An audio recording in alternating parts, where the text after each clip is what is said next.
Okay, good morning everyone. We are live again.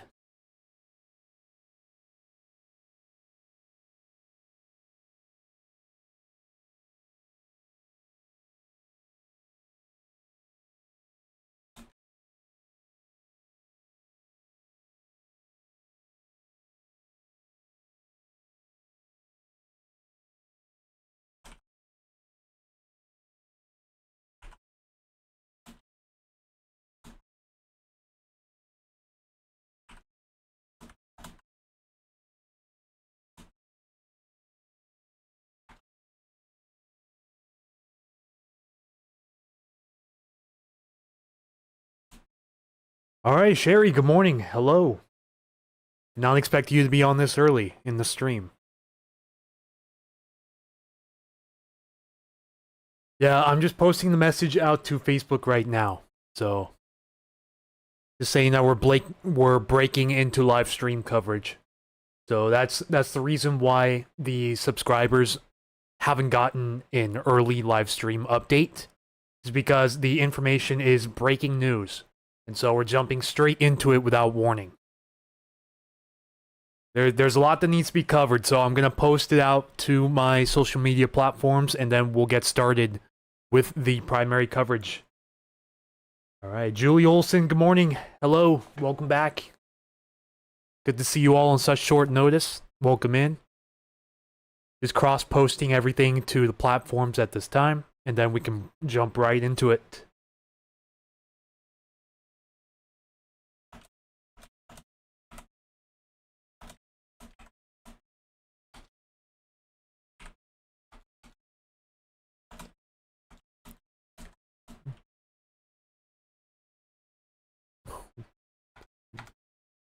Right now, Ben and John with Washington Weather Chasers are streaming on their YouTube channel, Washington Weather Chasers. I just jumped off of that stream to break into live coverage on my own. But if you guys want to see the current storm chase along the Long Beach Peninsula, you guys can tune in to Washington Weather Chasers on YouTube. They are currently live here on the coast, watching the back end of this front move on shore right now. Some pretty nice swells going on off the coast. And some areas where there was a high surf advisory earlier, those have been canceled.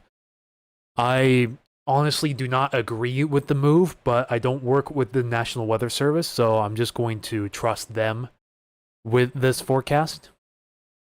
There is a wind advisory in effect for the susceptible areas up here in the northwest interior, though, just as a heads up, and I'll get more into that here in just a moment once I get all this stuff cross-posted.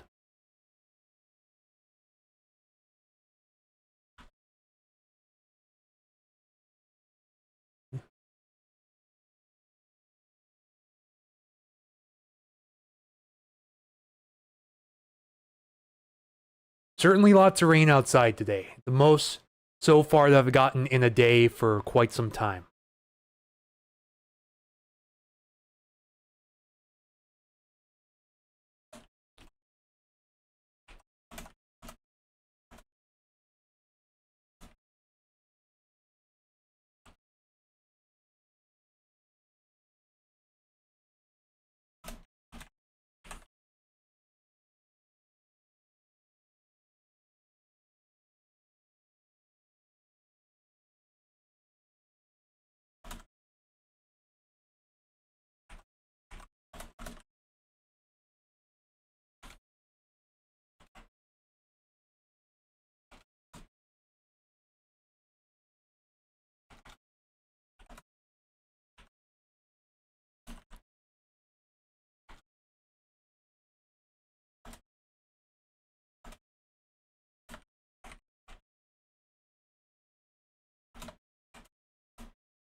Okay, I think we're cross-posted everywhere I want to.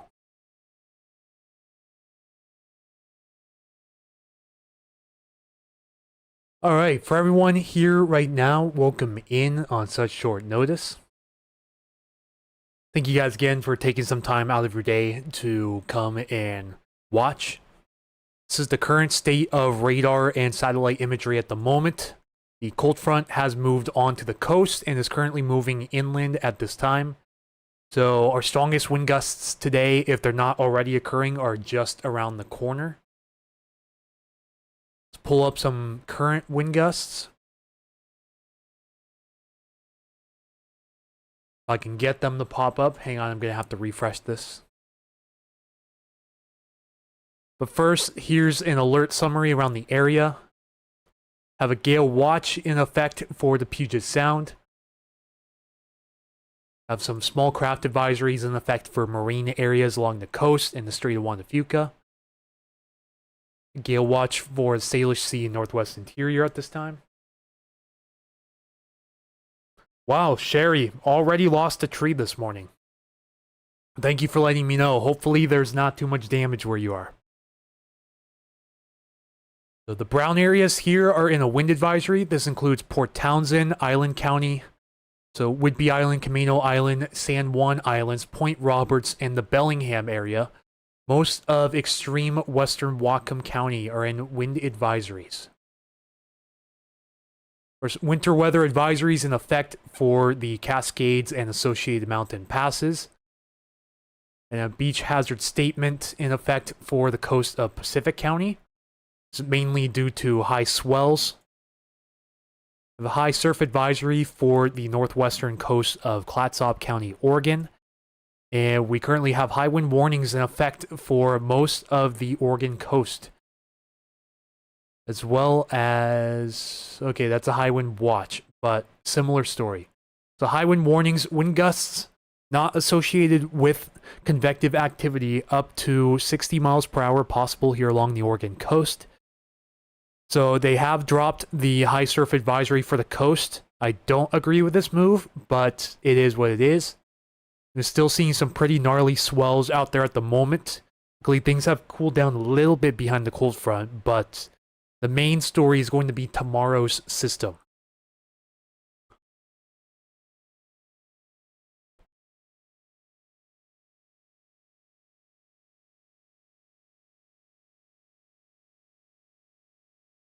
Trying to get the right contour here. There we go. Alright, so these are current wind gusts around the area at this time. Have 45 miles per hour, and the wind's coming out of the southeast here as well. So it's not your usual westerly wind direction. Ahead of the front, winds are coming out of the southeast, but they will shift to westerly behind the frontal passage. So do expect this westerly surge through the strait to pick up out of the west after this front moves through Whidbey Island.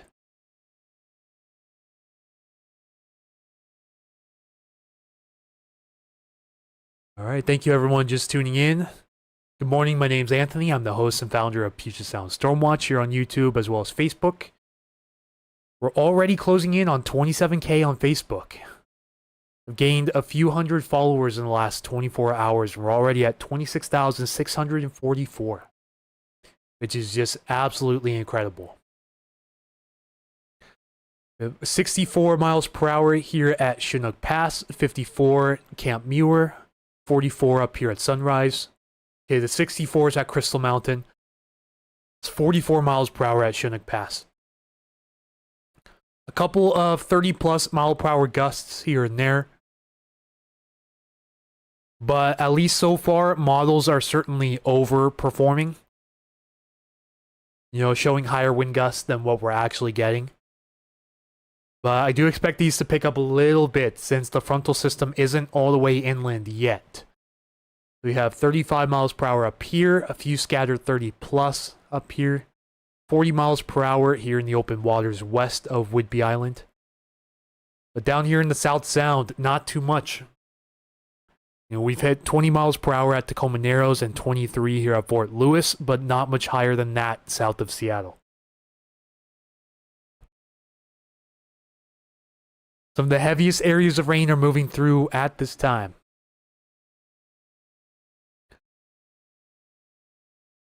Go check some wind directions here as well. Yeah, so wind mostly out of the south here right now. So it hasn't quite shifted to westerlies yet. See, out here on the coast, the winds are mostly westerly. That means that the front has passed the coast. So the front is somewhere west of Olympia at this time, according to surface observations. Wind is blowing out of due south here over the Salish Sea, but out of the southeast here at Oak Harbor.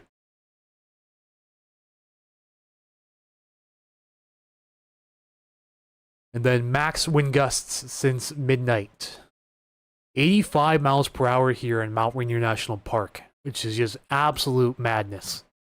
56 at sunrise, 70 miles per hour at Chinook Pass, 64 miles per hour at Crystal Mountain. Mainly calm over the higher hills here in the South Sound, but close to 30 miles per hour along the water. 51 miles per hour at Grays Harbor. 43 at Destruction Island, 39 here near La Push. Max wind gust of 53 miles per hour out of the southeast here at Oak Harbor this morning.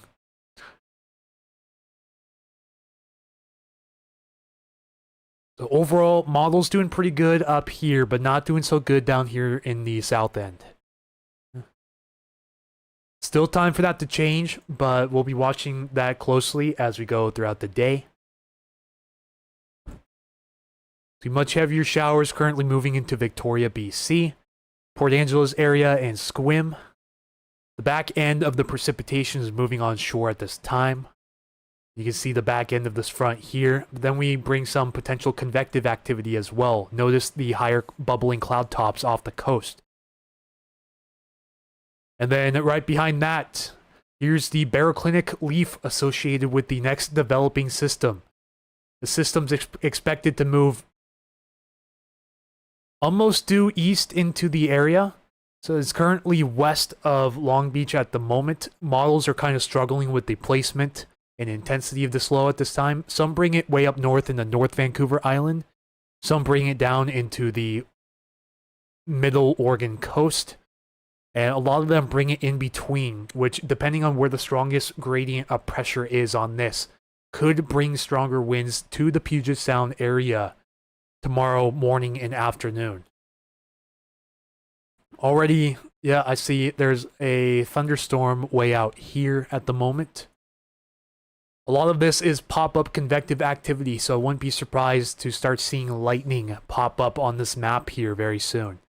Mainly north and west of the area, however.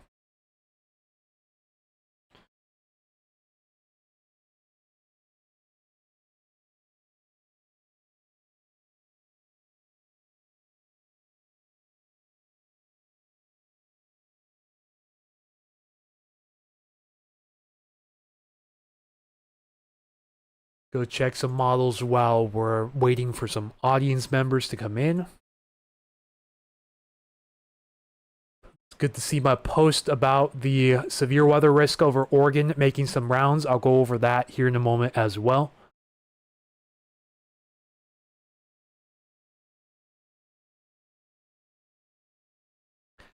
And currently at 2 viewers, 3 likes.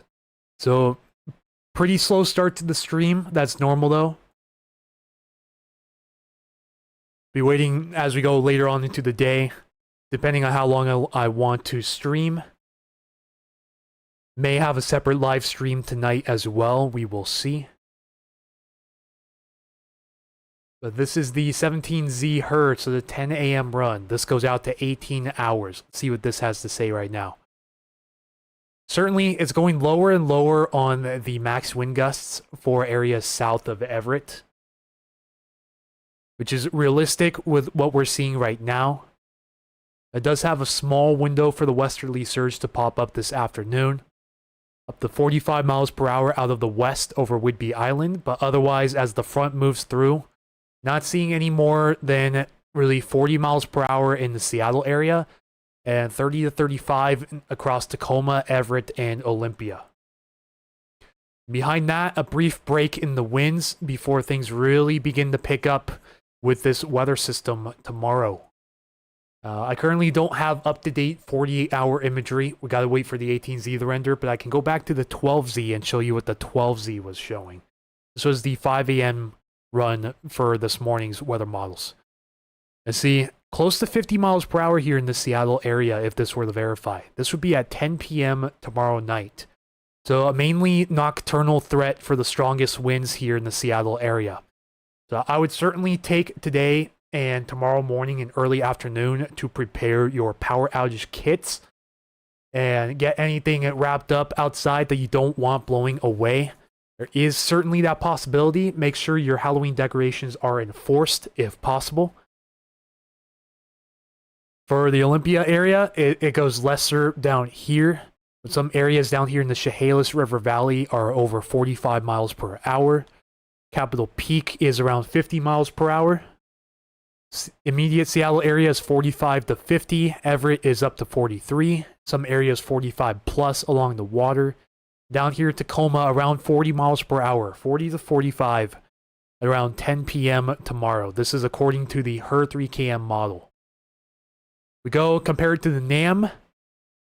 Similar story, but it has the strongest winds south of the area, mainly south and west of Tacoma. This does include Olympia, by the way. The NAM also shows stronger winds for this area. However, this would be in 20 minutes. So far, not verifying, not even close. I think the NAM may have overdone a lot of wind speeds around here, or the timing could be wrong on this as well. And then brief little pause in the wind, and then as we go through tomorrow morning, things pick up off the coast. Starting to pick up here out of the south, here in the Puget Sound area as we go into afternoon time. And then some wind gusts picking up possibly to around 50 miles per hour here in the early afternoon. And then watch out for the second stronger wave that comes in as well when the back end of the low pressure system moves onshore. It has the Tacoma area hitting 50 plus miles per hour at 11 p.m. tomorrow night. And 45 to 50, mainly south and west of Seattle, at the same time as the HER 3KM showed, so 10 p.m. But the NAM has peak winds between 11 p.m. and 1 a.m. on this model run. Should start waiting in the next couple of hours. We'll get the 18Z NAM to initialize, so we'll get the most up-to-date imagery from that model. But these could be peak wind gusts around the Puget Sound, especially the South Sound and Olympia areas. This has Olympia getting over 40 miles per hour if this were to verify.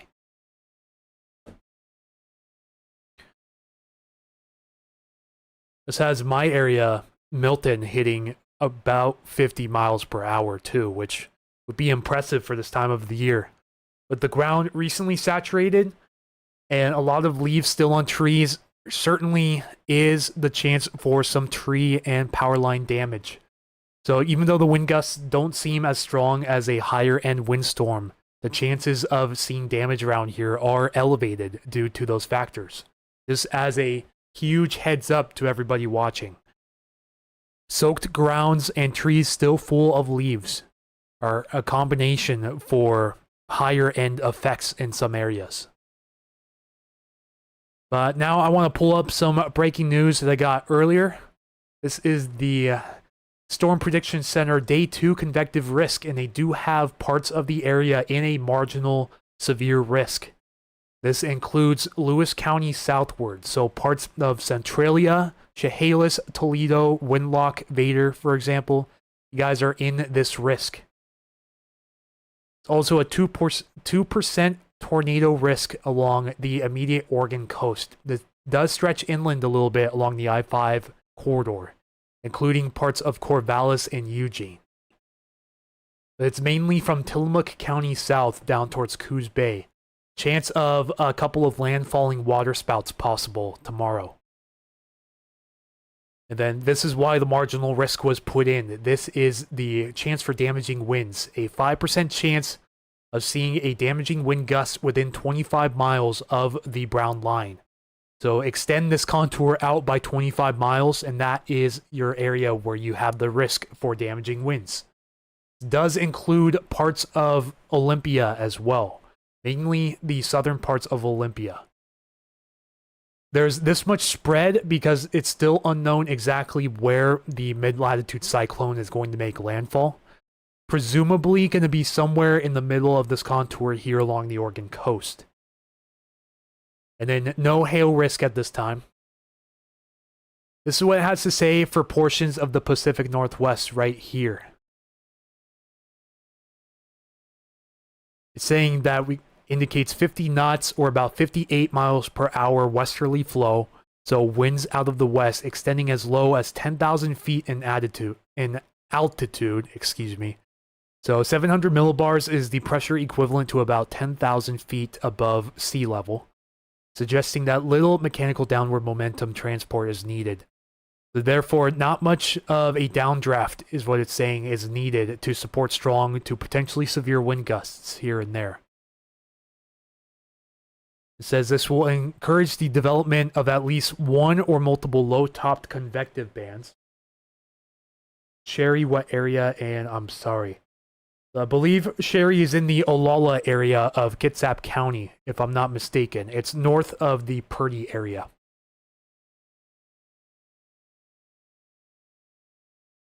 So we'll be watching these little convective segments come ashore, and some of these could have embedded low-top supercells, it was saying as well. A few low-top supercells may promote a landfalling brief tornado. That's why the 2% contour for tornado probabilities was introduced to the Oregon coast. There's a small chance this could be extended north into some of the Washington coast as well. But right now, that area currently just has the 5% damaging wind risk, including the Long Beach Peninsula. I can go into this in a little clearer detail on pivotal weather. Let me zoom in a tad bit, and then we can see this on a regional view.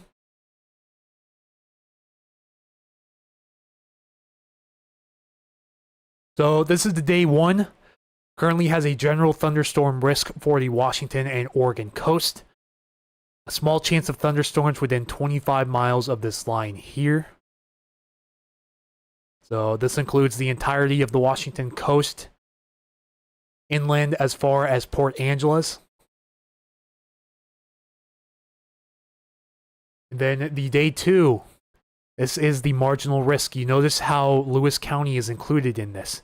And if you stretch it 25 miles to the north, it does include a majority of Lewis County in this, and possibly parts of Thurston as well. So don't be surprised if you get a small damaging wind risk as far north as Grand Mound, perhaps. In areas of Elby, Ashford, and the Squally entrance into the national park. It says this contour does include most of southern Washington and western Idaho as well. So a good majority of Oregon is in this marginal risk for severe weather tomorrow. This is the tornado risk. See, this does include the Corvallis area as well as Eugene.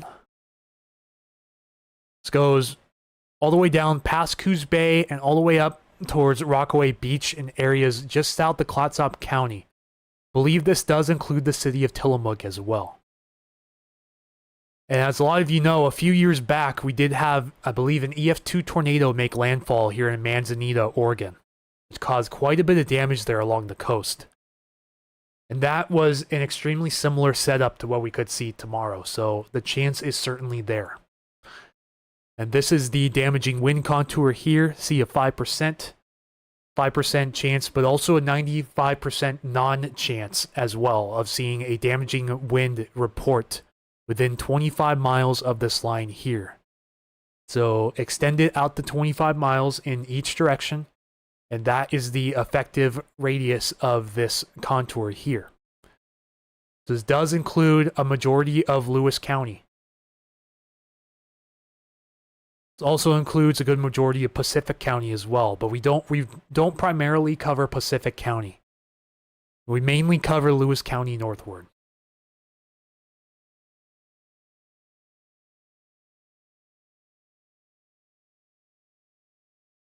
This is the 4-panel view right now. This is the overall tornado, hail, and wind.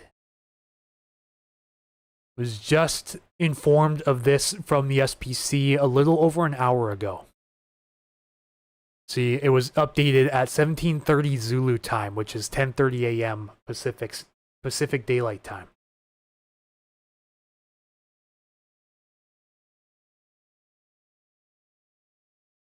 We also have this day 1 risk of excessive rainfall and possible flash flooding for the area.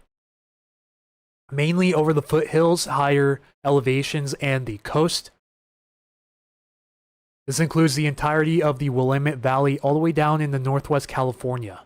This indicates a marginal risk, at least a 5% chance of seeing flash flooding conditions within 25 miles of this contour. So if you extend this out 25 miles, this does include a majority of the Seattle area.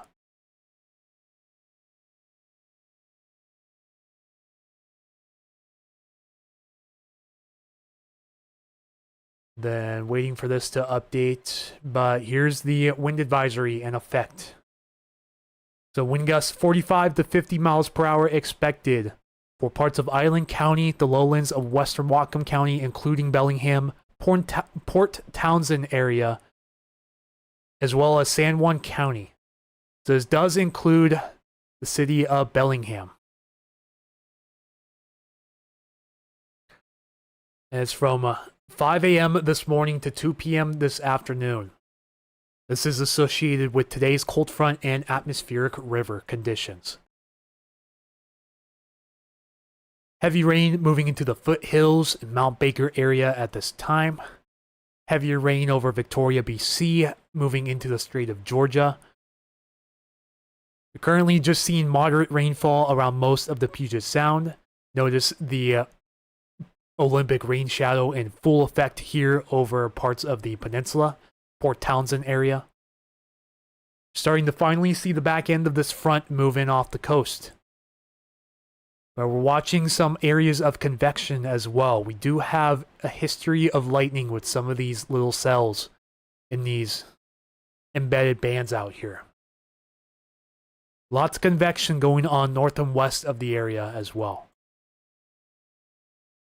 And here's the baroclinic leaf feature with the developing low pressure system off the coast. This will develop into a fully mature mid-latitude cyclone by tonight. And then it's a matter of watching where it'll make landfall, because that will determine which areas get the strongest winds tomorrow and where the best chance of any severe weather may occur. The associated cold front here already has some robust shower activity within it, as evidenced by the visible satellite imagery. These nice little cumulus pop-ups here.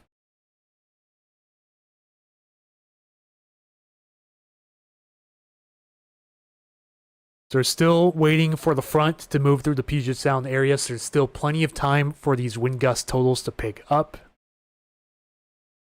Overall, looking pretty anemic south of Seattle at this time.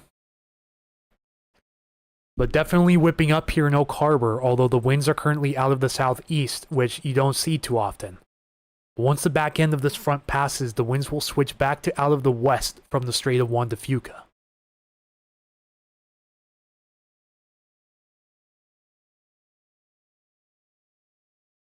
Thank you to the person who just subscribed. Appreciate it. Currently have 526 subscribers and counting. Thank you all so much. And if you guys think I'm doing a good job on my coverage and would like to help support the channel, please consider donating a coffee to the cause.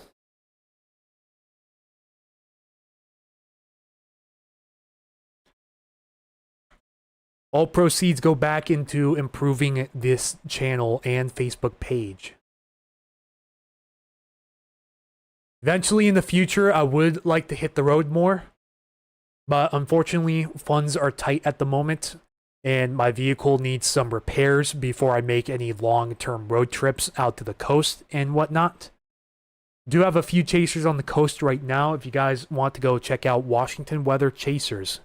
Ben and John with the Chaser team are currently on the Long Beach Peninsula watching the high swells behind this cold front.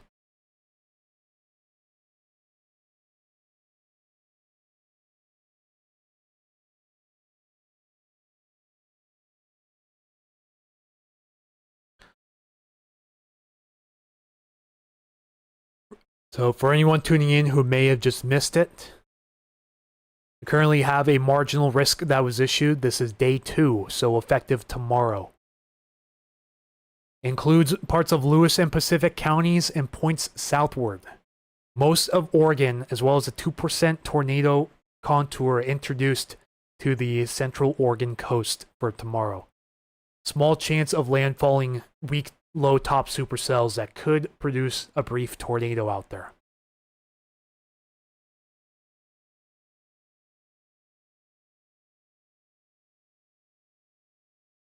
It does look like all of the 12Z models are finished initializing, so we can finally go take a look at some of these numbers around the area.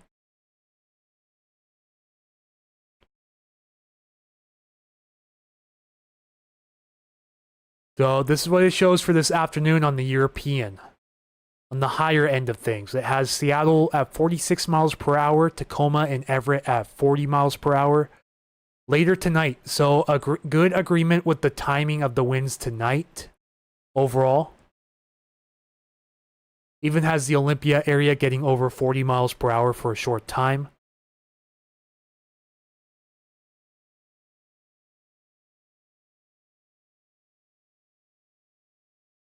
All right, special shout out goes to Julie Olson. Thank you for your donation of $5, the equivalent of 1 coffee. Very much appreciated. Huge shout out goes to you, Julie. Much thanks.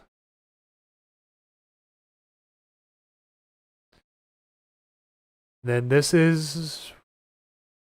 Okay, I'm a little too far in the future there. Let's go to tomorrow and then we'll focus in the extended. So these are 6-hour averages since we are looking at a lower resolution, higher range model.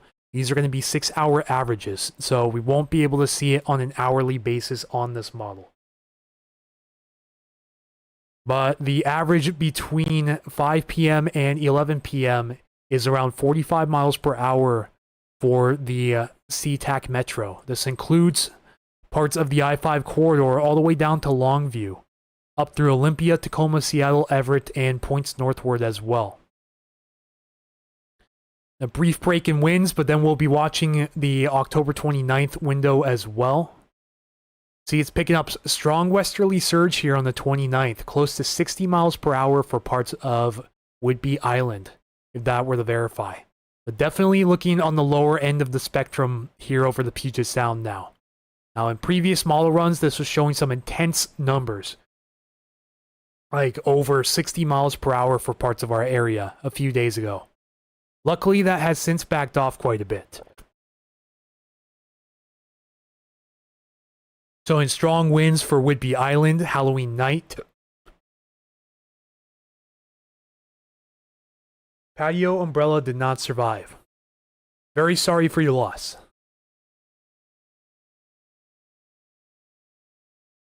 Gonna zoom out and watch to see what it shows for the pressure.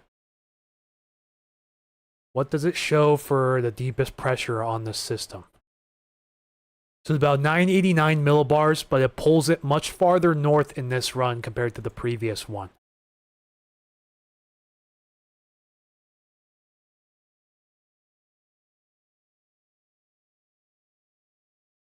Let me rephrase that. It pulls the gradient farther north. So see where the lines are super close to each other right here on the south end.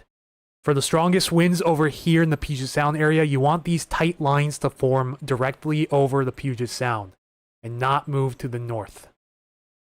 This does show the strongest winds along this pressure gradient north of the area, which translates to this approximately.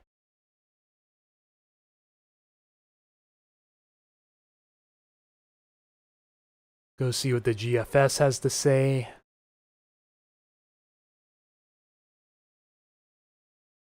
Yeah, the GFS brings this system much closer to the area with a tighter pressure gradient.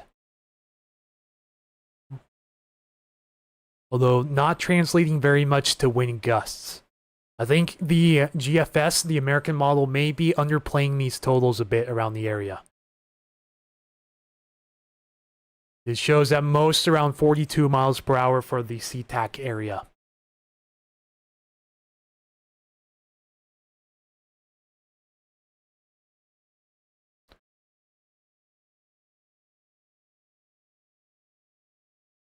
Yeah, the AI forecast system also brings the stronger winds north of the area as well, mainly to the northwest interior.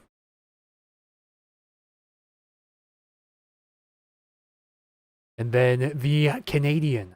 See what the Canadian has to say.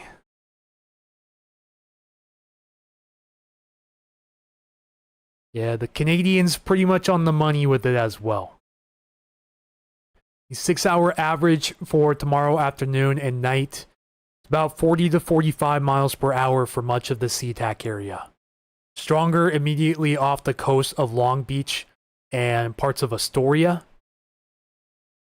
But it doesn't show much of that moving up into the Puget Sound area.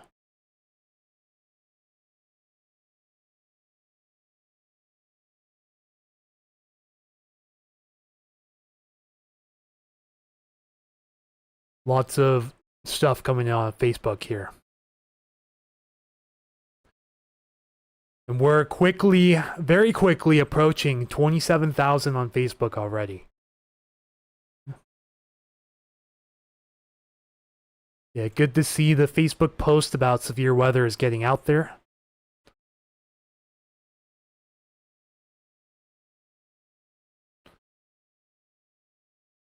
We're at 26,654 followers on Facebook. Means we only need 346 to hit 27,000.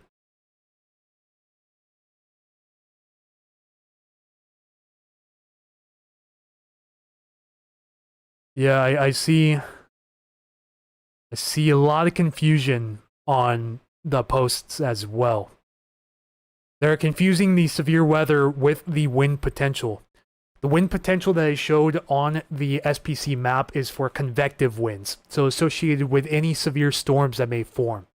This does not directly correlate with the pressure gradient associated with the cyclone offshore. Two completely different scenarios there.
Just trying to get back to some comments here on Facebook. If you guys have any questions, feel free to ask them in the chat box below.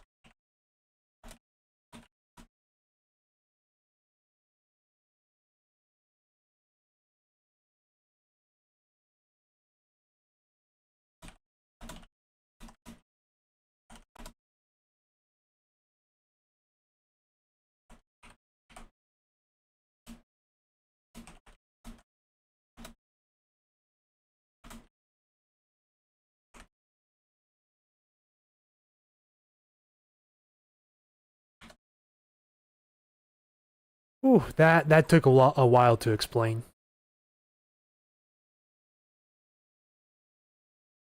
So with the storm coming in tomorrow, is Seattle going to have any chance of having a thunderstorm embedded with this system? There's a low but non-zero chance of a T-storm in the Seattle area. It'll be a radar watching day to see what comes ashore. Most of the storm activity should stay exclusively to the coast. All right, thank you everyone for 9 likes on the stream. Much appreciated. We're currently at 54 views.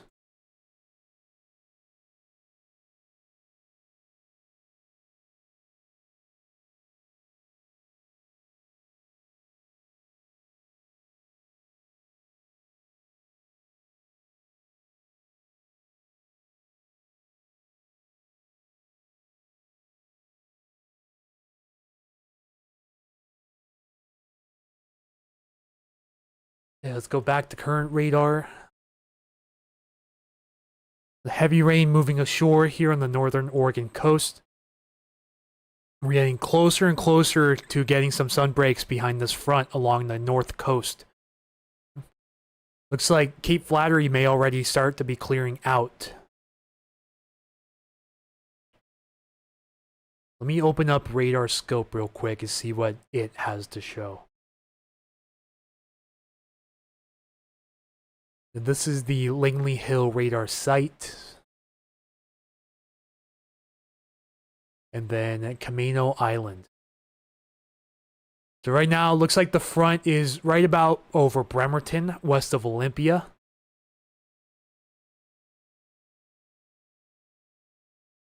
Software is still a little buggy, so do bear with me on this.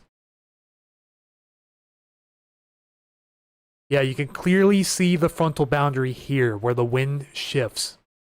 So the gradient between the brighter green and the darker green is the location of the cold front.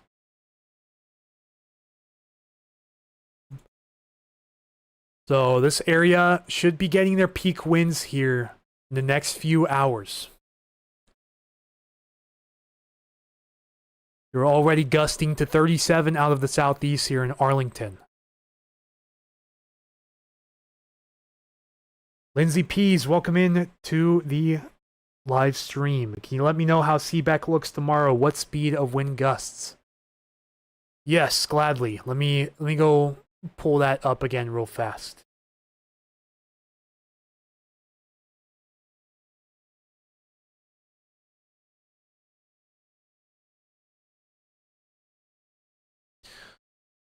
Seebeck's right around here, so keep your eyes on that area. This is today. Let's have your area getting up to 45 mile per hour wind gusts this afternoon. And then tomorrow, it doesn't have your area as strong. It brings most of the stronger wind gusts in this area southeast of you for the metro. Up at Seebeck, it doesn't look like you're expecting more than 40 mile per hour wind gusts for a short amount of time. It has the winds really starting to pick up for your area later on at night around 9 p.m. and then lasting a ways into the morning time. Looks like things should die down before sunset for Seebeck, but it does look like an isolated risk of strong winds, but mainly to the south and east of your area. So, not looking too bad right now for Seebeck.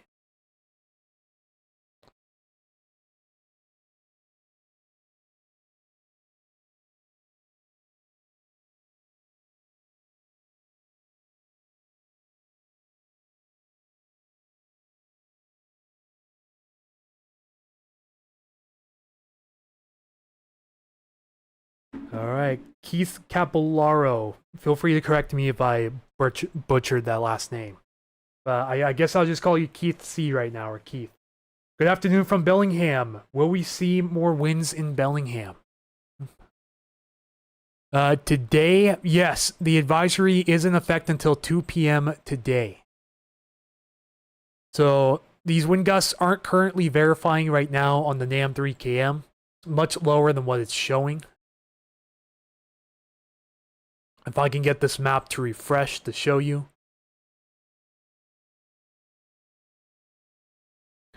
The sights are a little buggy at this time, but shows the strongest wind gusts out over the open waters. Doesn't show much more than 25 miles per hour out here at the moment. Still time for that to change, but not really, lining up with what the models have to show. So it does show some gusts continuing for the Bellingham area this afternoon, but dying down pretty quickly after that front passes through. It has it almost calm at 4 p.m. And then some brief wind gusts picking up early in the morning. And then it shows it picking up again quite a bit. See, here's the westerly surge. This could bring some wind gusts around 35 miles per hour up north to your area. It does look like the strongest winds with this cyclone tomorrow will stay well south of Bellingham. So wind gusts in the 30 to 35 mile per hour range looking possible for Bellingham tomorrow.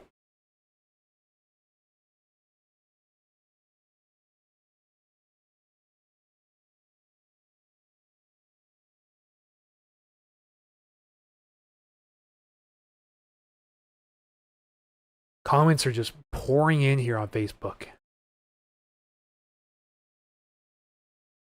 Can you dumb it down for Skagit County specifically?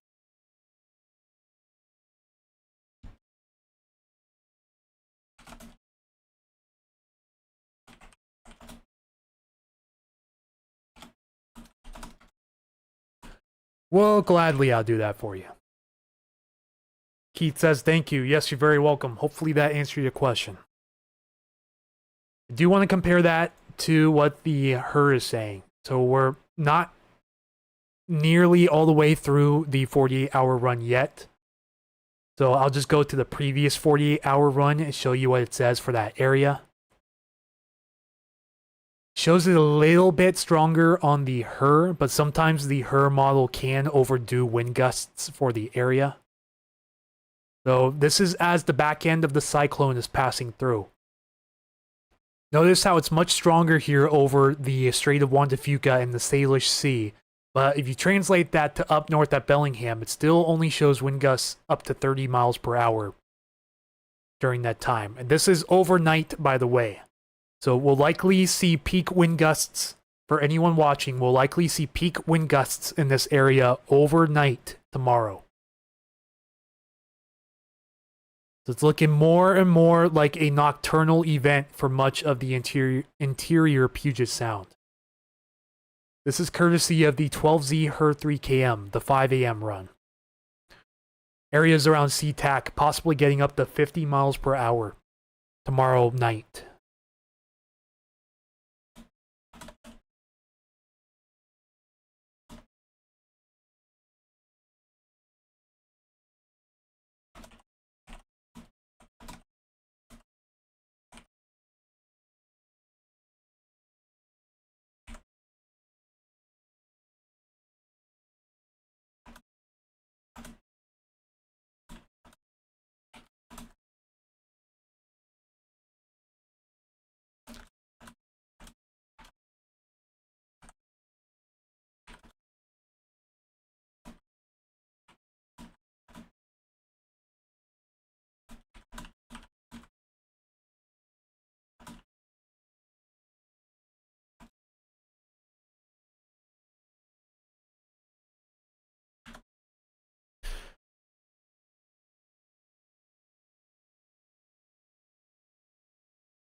Looking awful dark due west towards Arlington from Oso.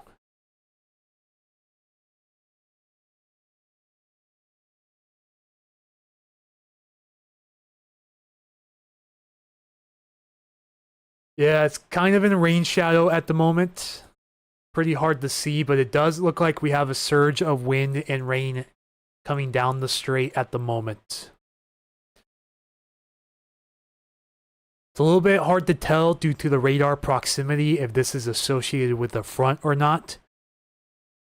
I can tell you for sure it does look like the cold front is about to pass over Olympia here shortly. It's moving directly over Bremerton at this time.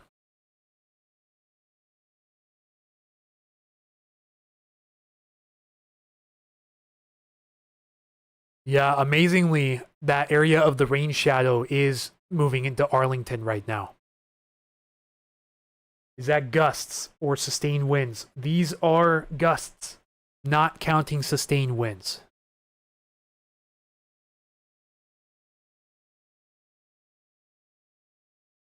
Yeah, bear with me. I got a lot of tabs open here.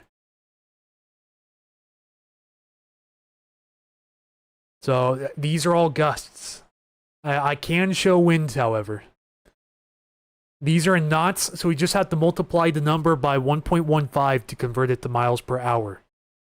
Over the Puget Sound tomorrow night at 10 p.m., it has about 37 knots in the strongest areas, which you multiply that by 1.15 and you get approximately 44 miles per hour sustained.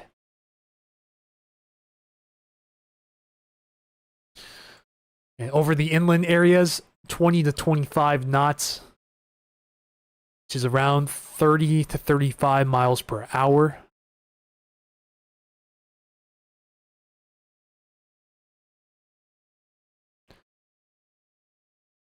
This is as the back end of the cyclone's moving through. So this is where the strongest winds would be occurring at 11 p.m. tomorrow night, according to this forecast here. How about wave action on the coast? Yes, expecting spectacular wave action along the coast, especially where the sting jet or bent back occlusion shown here moves through. So the northern Oregon, southern Washington coasts could be in for some really nice wave action overnight tomorrow and in the late afternoon hours.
That sentence did not make sense. I gotta rephrase that.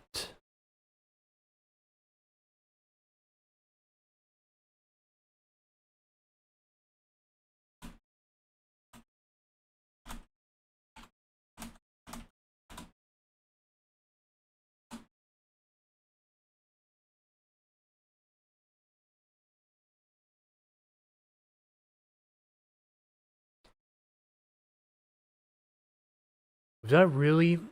I really wasn't on the right window that whole time. How embarrassing. Okay, let me go over that one more time then, since I had radar scope open the whole time.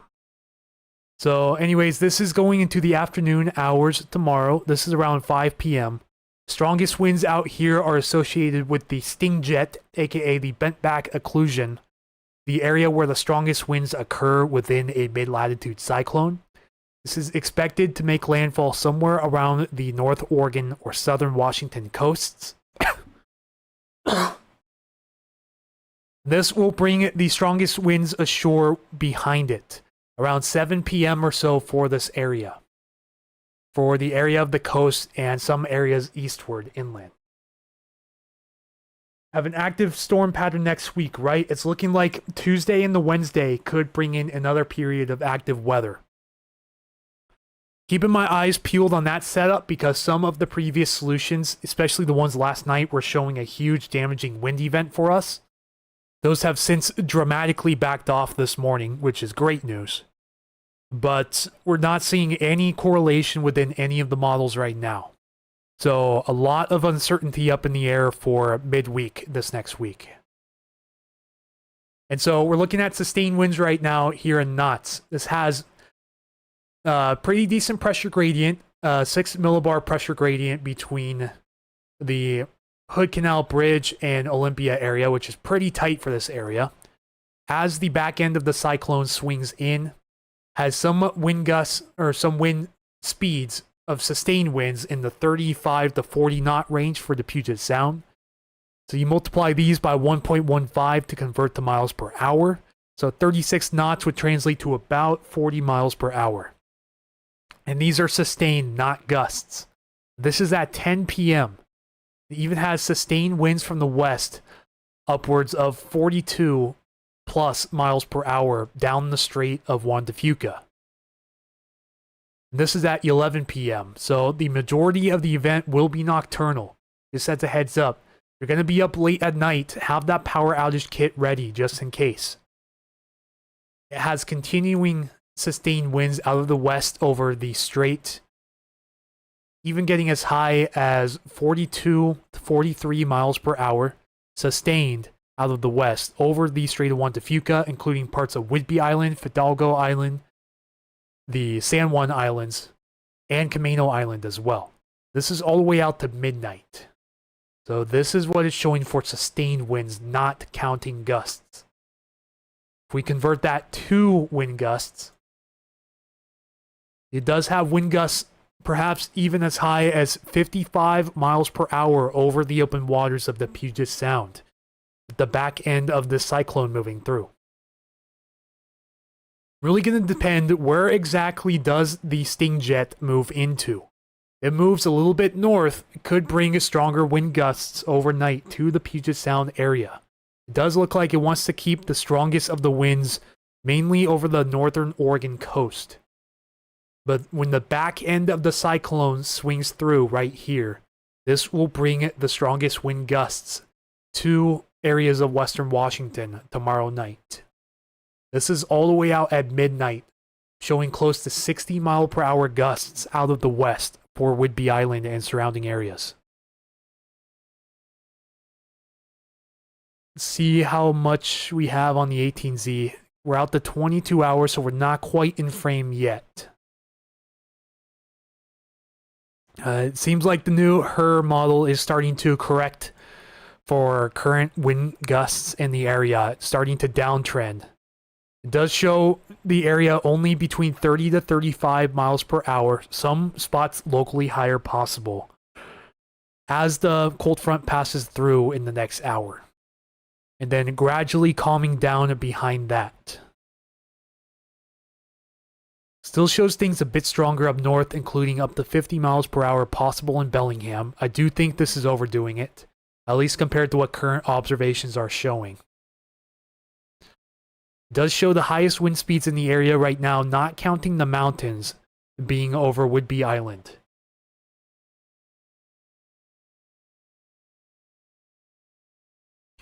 Okay, we have a 41 mile per hour gust, a little bit to the northwest of Bellingham. So a little higher up there, but overall pretty anemic down here in the South Sound right now. Not correlating with what models are showing.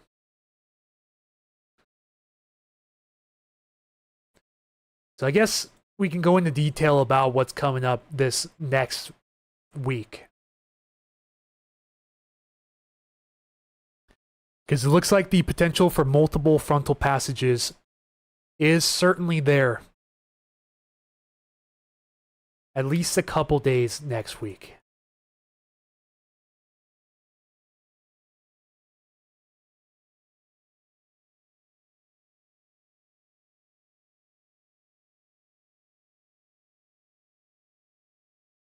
You know, I was afraid of this. Starting to see a lot of ignorance come in the comment section on Facebook. You know, I've really cracked down on Facebook.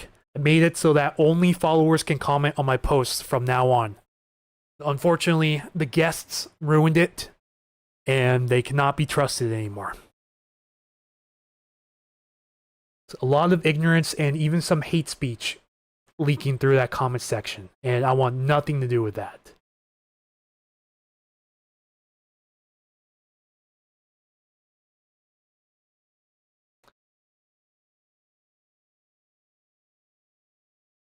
If it gets too bad, I'll shut off comments altogether on that post. Thank you. My kiddo has her last soccer game at 11 tomorrow morning, so I'm making my decision to anchor down the canopy. Gotta keep the team hot cocoa safe.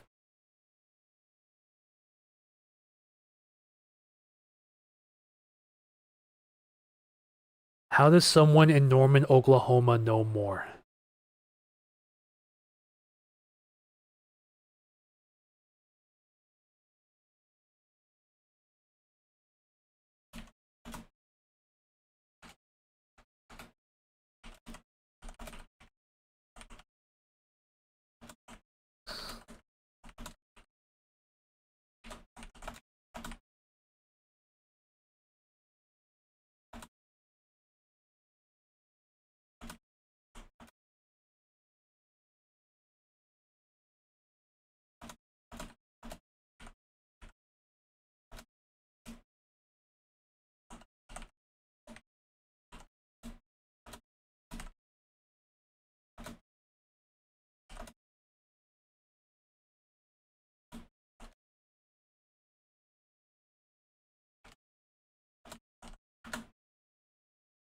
Okay.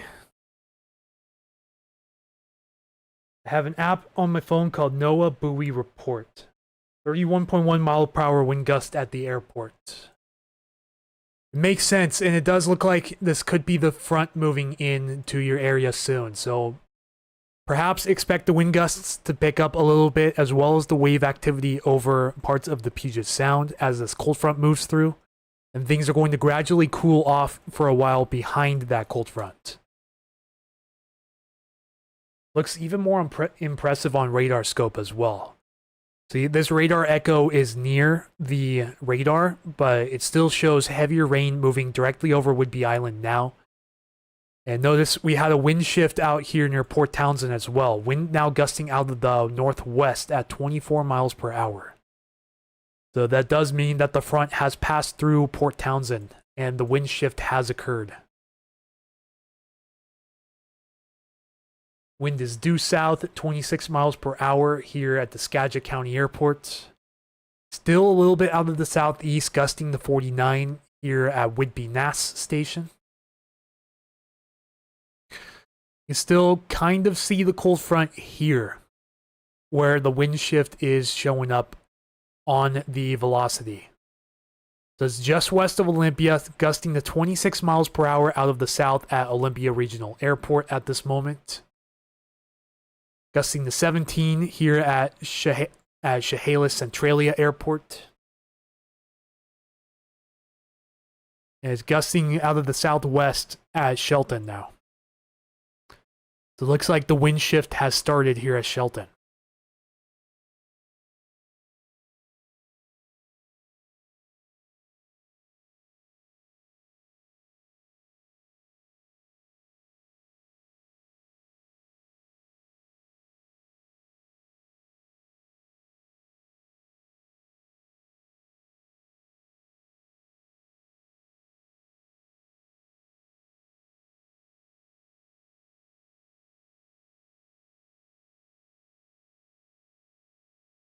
I will certainly look into that app. Thank you, Keith, for letting me know.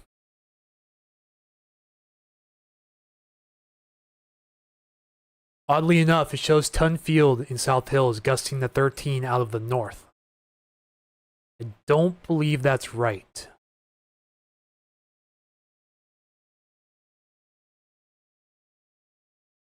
We could be seeing heavy rain and strong wind moving into Camano Island at the moment. You're still watching from Oso, this may be the feature that you're seeing down here. You know, it could be the cold front, it could be an early indicator to a convergence zone.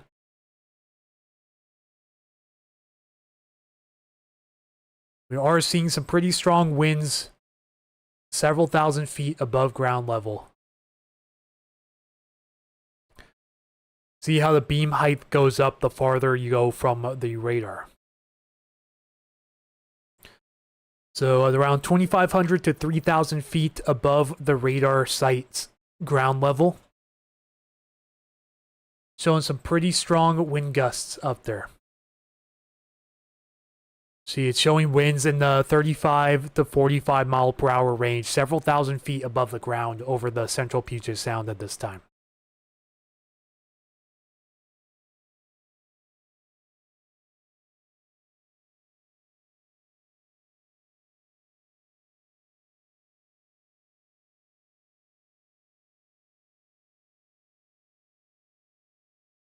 We're on our way from Olympia area to Bellingham for the Vikings' first fall ball game of 2025-2026. Wish us luck.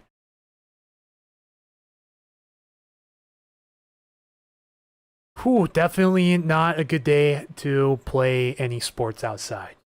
Either today or tomorrow, it is going to be treacherous for sport activity. Means it may be a rough outing for the Huskies as well. Huskies are playing at home. Not looking too good during that time.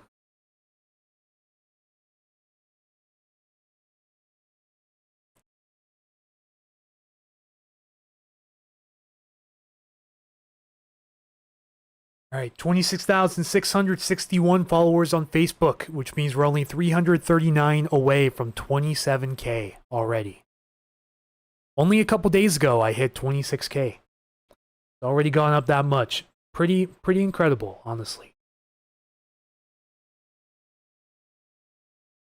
See a lot of posts going up on meteorologist Chris Nunley's Facebook as well. Really popular meteorologist that covers the lower 48.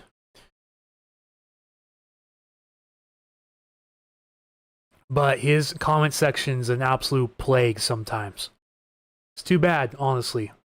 A lot of people disagree with the weather forecast, but sometimes it may not happen, but don't say you weren't warned.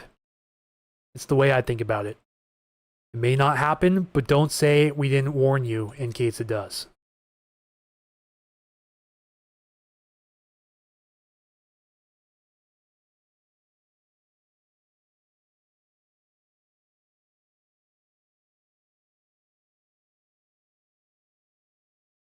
Heavy rain over La Conner and Bayview right now. This is moving over the Swinomish Indian Reservation, moving out east towards the I-5 corridor of Skagit and Snohomish counties.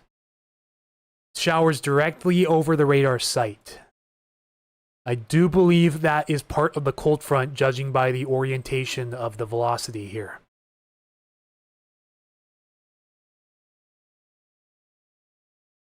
You should see peak wind gusts pop up east of this frontal boundary here very shortly.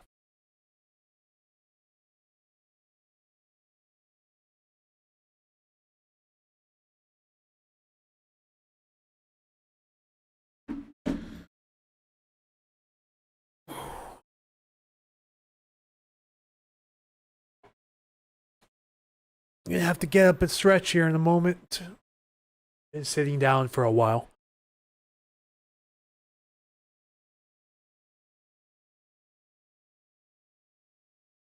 Yeah, so this airport here on Whidbey near Freeland, gusting to 39 out of the southeast. Still gusting to 43 out of the southeast. Here at Whidbey Naval Air Station.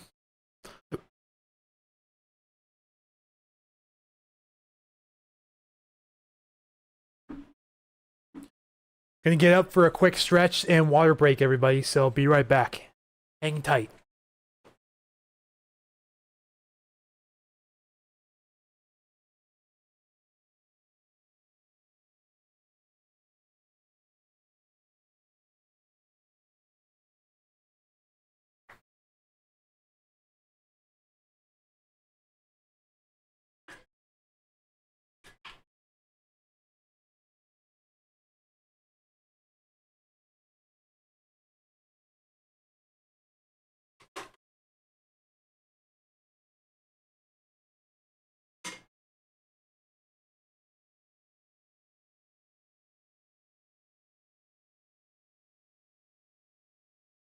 All right. Okay, thank you all for 10 likes on the stream. We're almost to 100 views.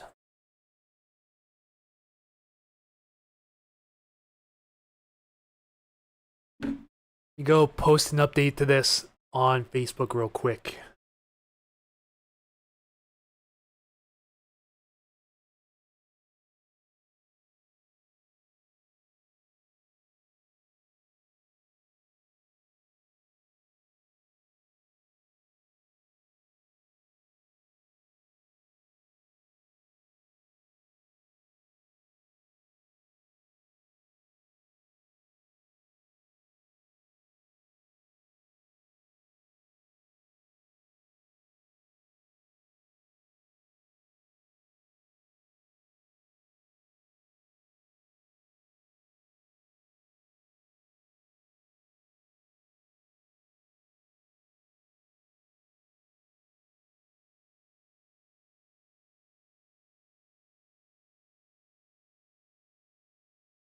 Okay.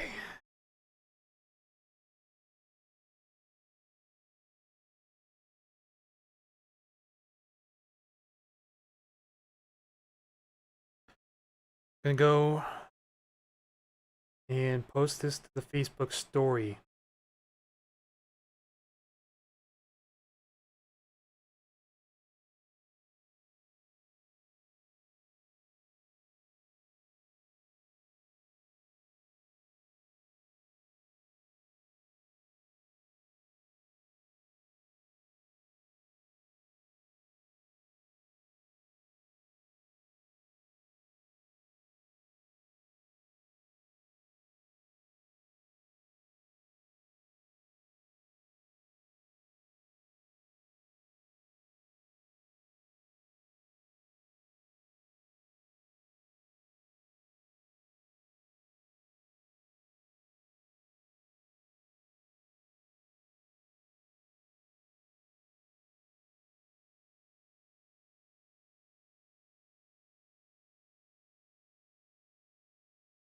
Okay. Get that posted.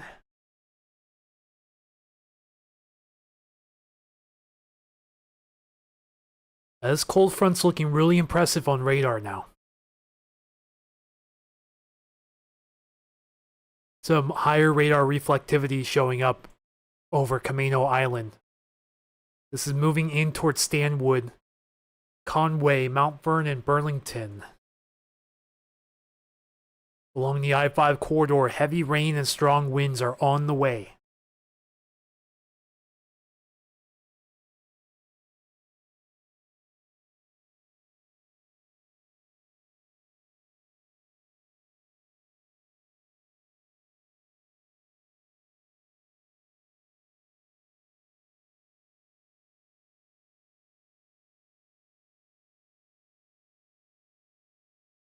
Looks like we've also been included in the Day 3 thunderstorm outlook as well. Go check that out real fast. So yeah, this is the cold front right here. Can be seen clear as day near the radar site up here. Moving into Bellingham as well. Not seeing any lightning yet, knock on wood.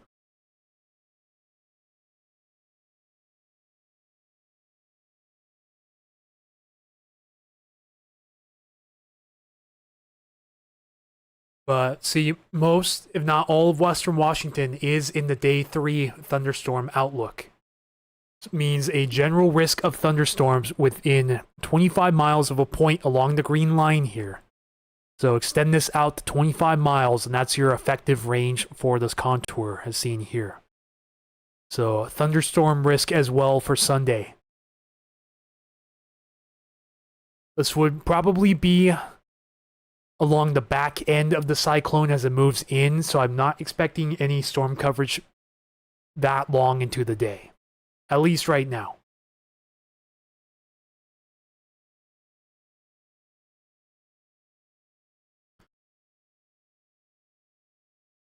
Got a 38-mile-per-hour gust here at Arlington. Just saw a 38 here in Bellingham as well.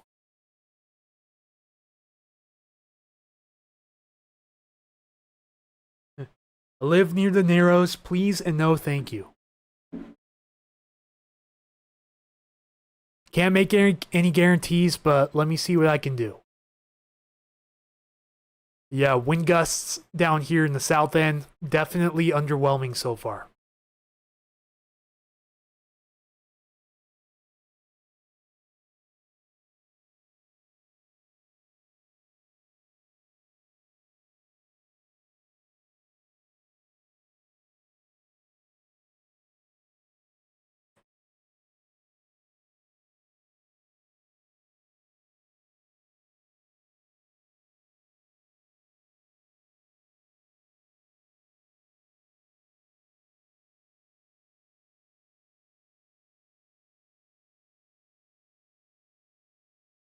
Ooh. Looking at the Washington Weather Chasers Twitter page right now, they got some really nice footage out there on Long Beach this morning. I would definitely buy that footage if I were a news agency.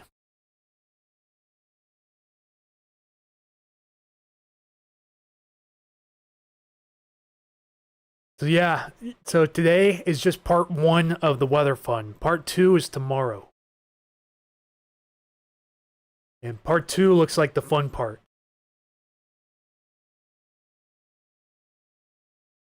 Sky's looking a little darker in Bellingham. Yeah, off to your west, that should be the frontal boundary coming in. So expect the rain to pick up, wind to pick up a little bit, and then shift to more out of the west or southwest behind the back end of this front. Heavier rain also coming into Seattle as well. This is associated with the frontal boundary too.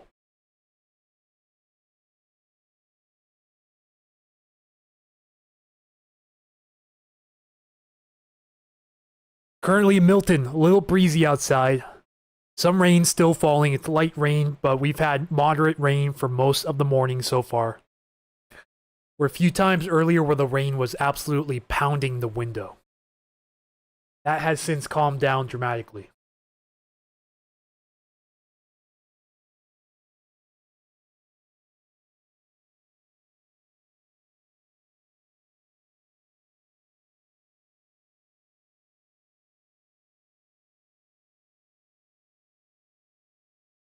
Fingers crossed for lots of wind in Sammamish without any damage, of course.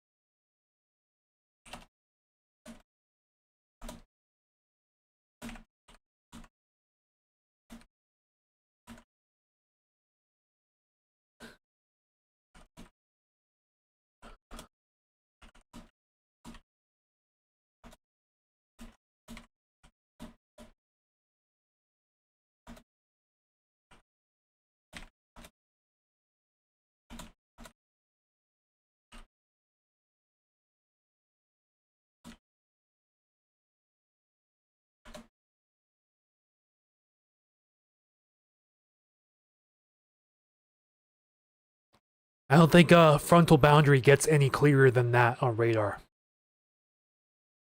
It's pretty impressive. So this is what it looks like on radar scope. And clearly see the front all the way down here.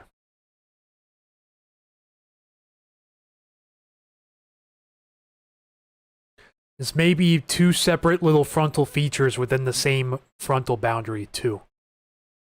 I know the boys out on Long Beach were pointing out the same thing on radar, how it looked like there were 2 separate areas of boundaries here. It's like the same here. So the southern end of this front is coming up on the Olympia area right now, gusting to 26 out of the south. See the little kinks in the low-level flow here. And a much stronger frontal boundary going all the way up from Hood Canal, all the way up into Canada. Carrie Bouge, what time tomorrow is the next front moving into the Olympia area? It's not looking like it's going to happen until later on in the afternoon towards nighttime. So the strongest winds and heaviest rain may occur after dark tomorrow night. There will definitely be some rain and wind before then, but we don't expect the next frontal passage to occur until after dark. Probably around 10 o'clock for most of the area. We're getting the rain right now here and the wind is starting to pick up. Thank you again, Keith, for your report. Much appreciated. Yeah, that front is right on you. Wind gusting to 36 out of the south at Bellingham Airport. And front is about to move up towards I-5 at the moment. This is affecting Burlington, Mount Vernon, Conway, Stanwood, and so forth.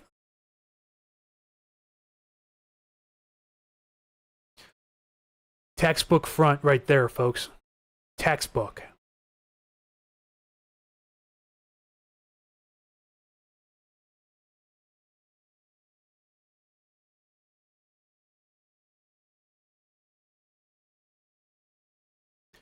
All right, currently at record viewership right now for today. Thank you all for 105 views and 11 likes. Currently at 12 people watching.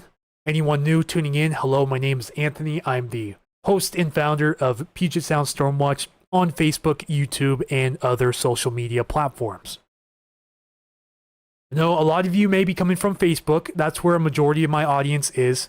But I do 90% of my streaming here on YouTube. Because I don't want to leave the YouTube audience out of anything.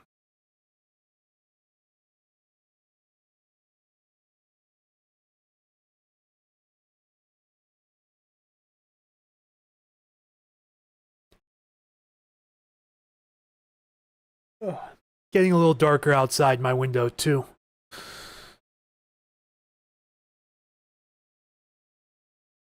But we're gusting up to 26 out of the south at Payne Field now. 37 out of the southeast at Arlington.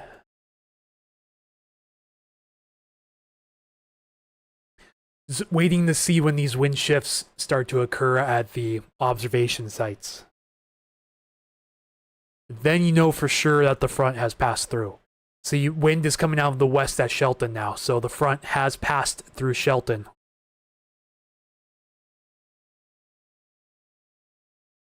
Gusting to 18 due south out of Centralia Chehalis.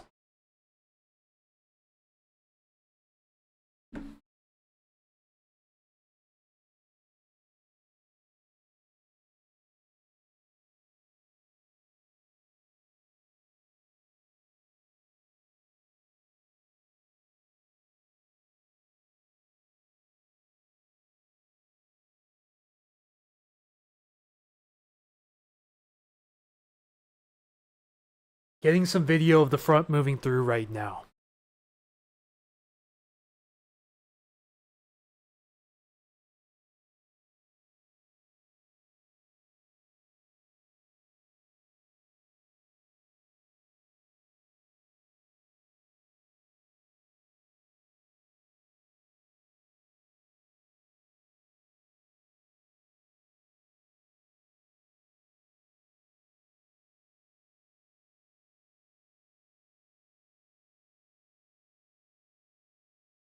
Just posted the update to my rapid fire channel on Facebook.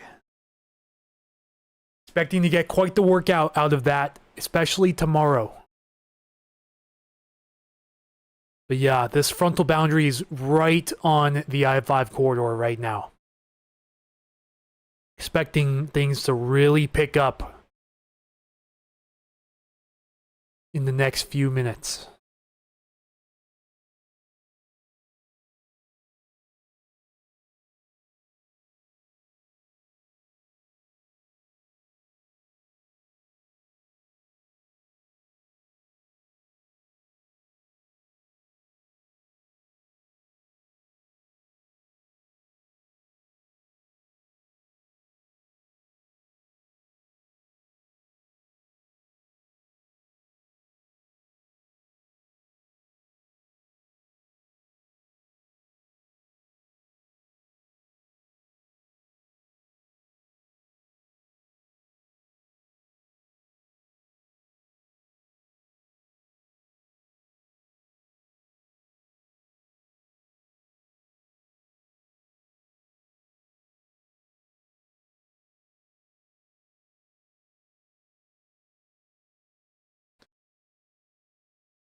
Should be seeing this wind shift here at Whidbey very soon.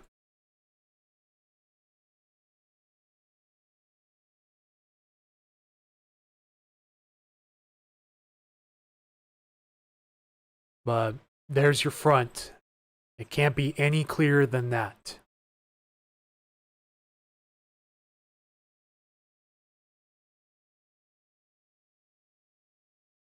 So the front just passed over Bellingham.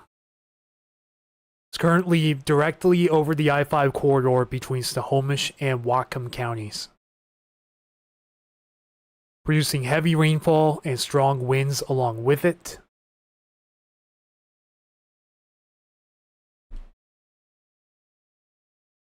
Farther south, you can see these little embedded squalls in the radar reflectivity here. See them even clearer on the velocity where the wind shifts are. This is the southern end of another little squall-like feature.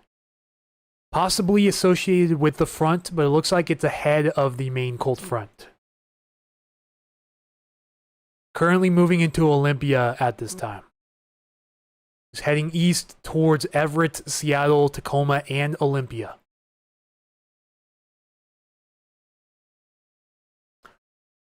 Winds currently gusting out of the south ahead of the front for most of these sites around here as well.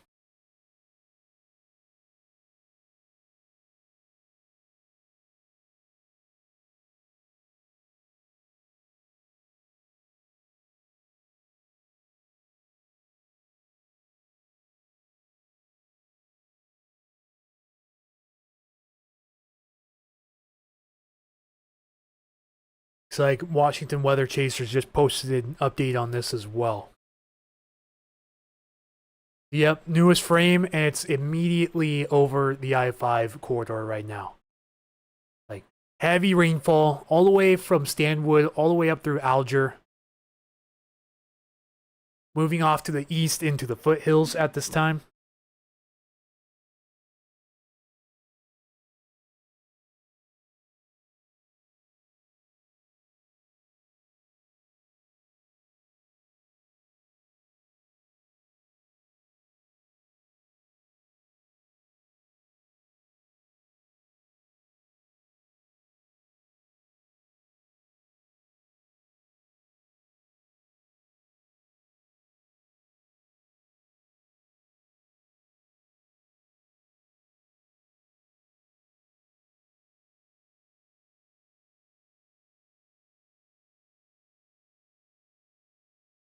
All right, everyone, if you're watching the stream right now, where are you and what is it doing outside? Feel free to let me know below.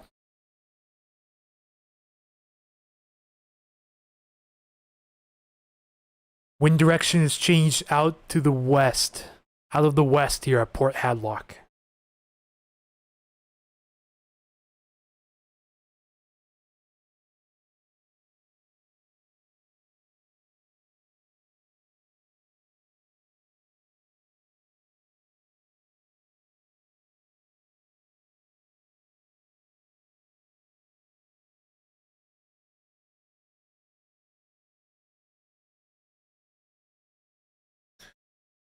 Viewer just posted a photo of a tornado vortex signature here on the radar, which of course does not mean that a tornado is occurring or will be occurring. It just means that it's an automation from the radar showing that a tornado vortex is possible over there.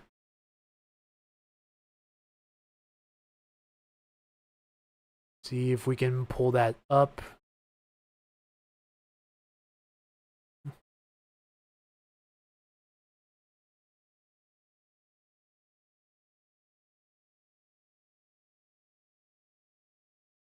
Nope, not it.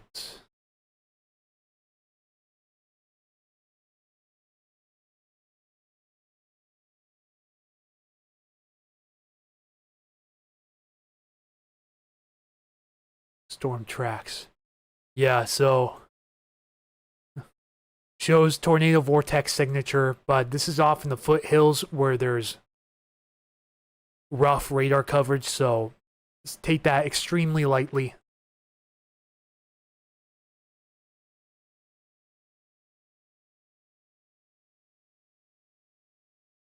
Let's go ahead and enable some of these features for later on.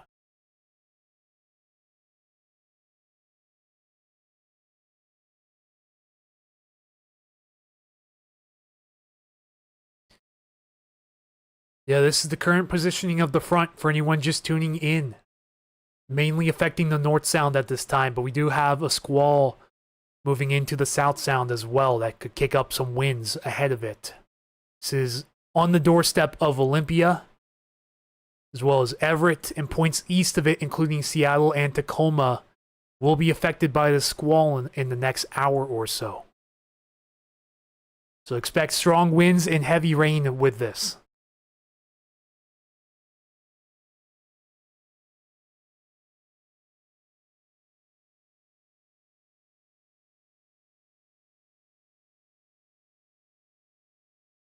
Let me see if Ben and team are still live. No, they're not.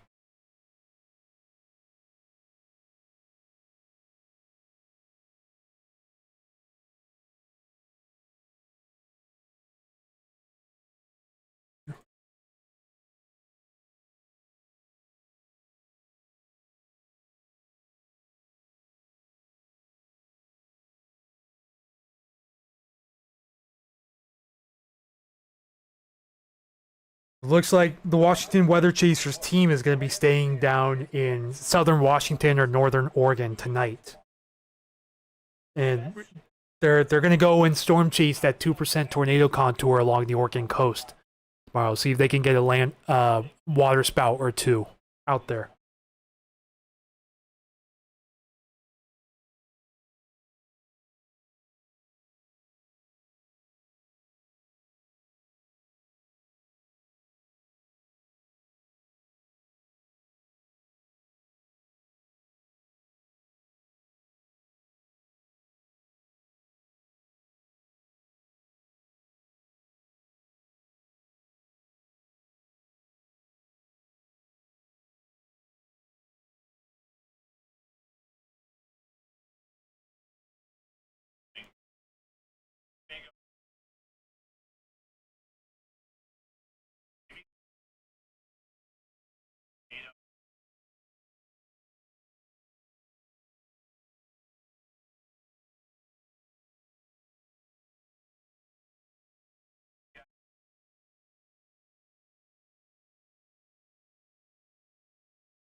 It's a new blog from Cliff Mass as well.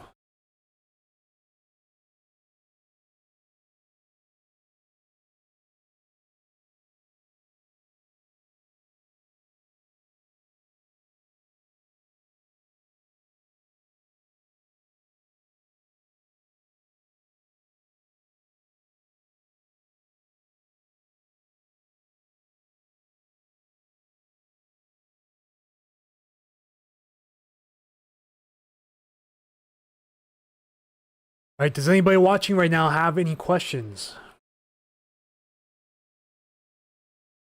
And also, if you guys want to, feel free to express where you are watching from right now and what the weather is like over your area.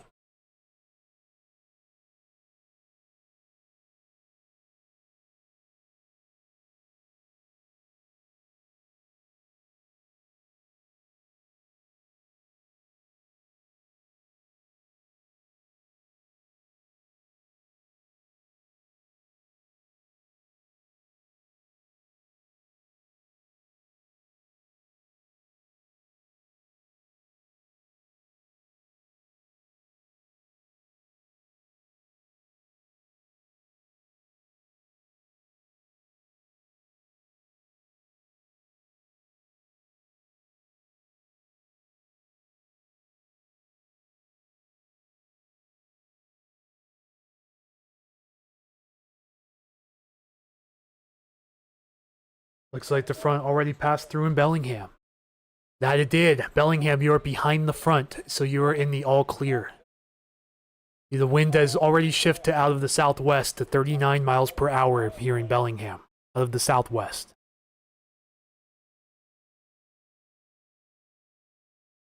And the front is on the doorstep of Olympia and Everett right now. Moving off towards the east. So this is likely where the strongest wind gusts of the day are going to occur. Overall, pretty calm outside right now, so far.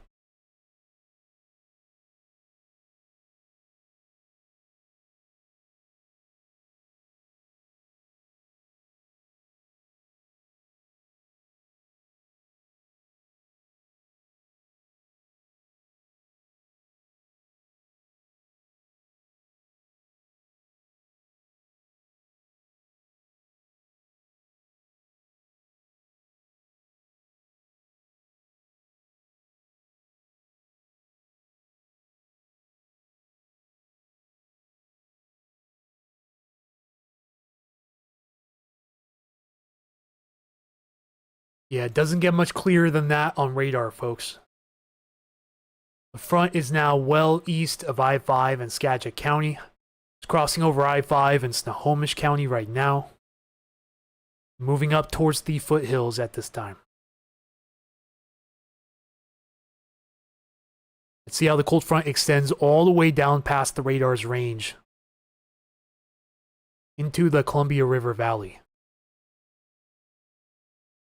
You can see it here on the Portland radar as well. Extends all the way off the coast here.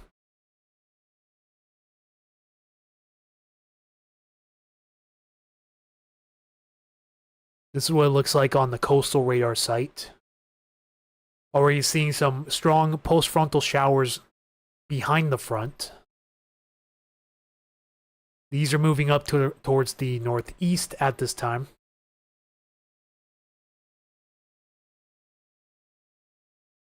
So this will be moving up towards the Westport area and northern portions of Ocean Park here along Willapa Bay. Heavy showers possible in the next couple of hours for you. I can keep you informed of the weather in Bellingham if you want. Yes, feel free to, Keith. And Julie says, Summit Waller area calm, drippy, and gray. Yeah, it looks like the models are having kind of a difficult time showing the winds, especially in the South Sound. You know, they've underdone it the last couple of events. Or I should say overdone it on the models for the last couple of events. You know, wind gusts were much less than what were shown on every high-resolution model forecast that came out. It severely overdid the wind gusts, so I'm not really trusting that right now. Could be different this time around. You never know, but you know, I'm not going to hold my breath on it. Judging by the observations I'm seeing right now, definitely on the lower end of the spectrum across much of the South Sound and points south of Seattle. Haven't seen a wind gust over 30 miles per hour yet south of Seattle. And some of these models were showing wind gusts in the 40 mile per hour range ahead of this front early in the afternoon. Doesn't look like that's going to happen right now.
All right, thank you to everyone who has shared the stream and you shared all my Facebook posts. Much appreciated. Thank you all so much. Debating on traveling tomorrow a little bit. Not sure how far I would go. I would probably just go out to the Puget Sound waters.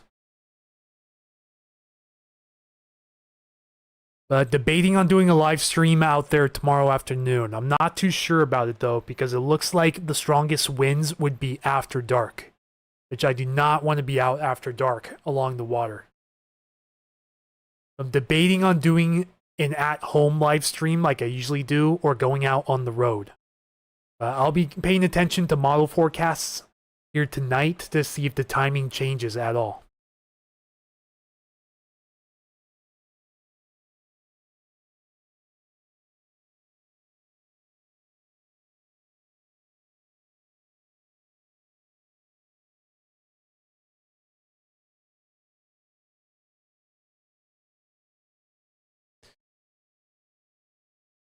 Yep, there's our next mid-latitude cyclone coming up for tomorrow.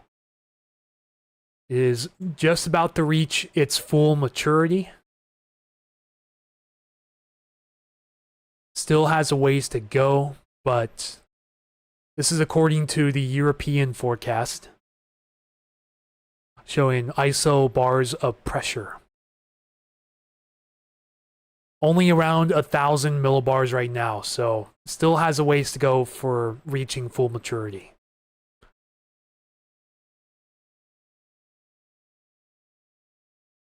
Right after this front, an atmospheric river pushes through. Get some post-frontal showers and then prefrontal showers ahead of this next front. See, lots of unstable air out there right now. Notice all the pop-up cumulus all around these two storms out here.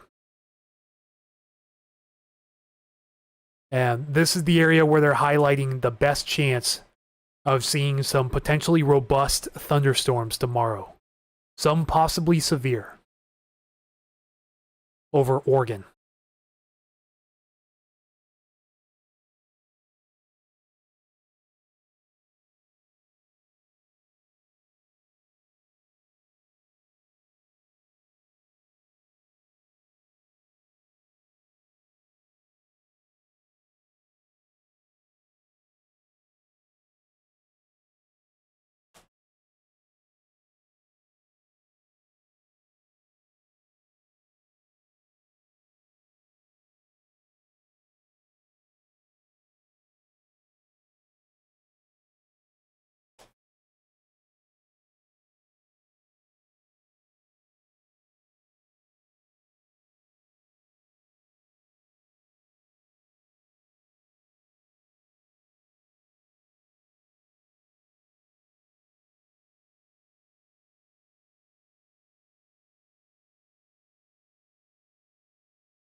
Already 66 shares on my most recent post 2 hours ago.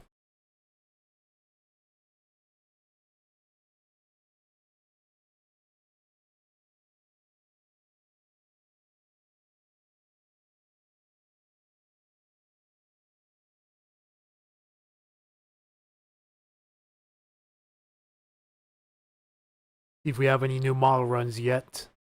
The 18Z NAM is initializing right now. See if it's made any corrections for wind gusts today. Yeah, that's definitely not right. Oh, hang on. We're not on the most recent one. That's why. Yeah, it's made a little bit of a correction for wind gusts down here. Although I still feel like it's a little too high on the spectrum. Shows these areas hitting near 40 miles per hour. Water rescue in Bellingham Bay already. Thank you, Keith, for the update. So this shows wind gusts still picking up near 40 miles per hour in the next hour, which I don't believe is going to happen. We're almost close enough in range to see what happens tomorrow afternoon with this next system. It's not quite there yet. Still needs a little more time to start rendering some more frames.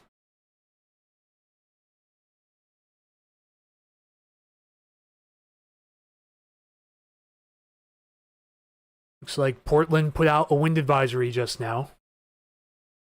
Let's go over to there real quick. So wind advisory for the areas in red. This includes most of the Willamette River Valley. from 5 a.m. tomorrow to 11 p.m. tomorrow. And wind gusts up to 65 miles per hour and up to 65 miles per hour near heavy rain showers. So this includes parts of Cowlitz, Clark, Cowlitz and Clark counties in Washington, as well as the Willamette River Valley in Oregon, all under a wind advisory for tomorrow. And this is the current Seattle wind advisory, the NWS Seattle wind advisory for the Northwest Interior, including the Bellingham area, San Juan Islands, Island County, and Port Townsend area. Wind gusts 45 to 50 miles per hour expected through 2 p.m. this afternoon.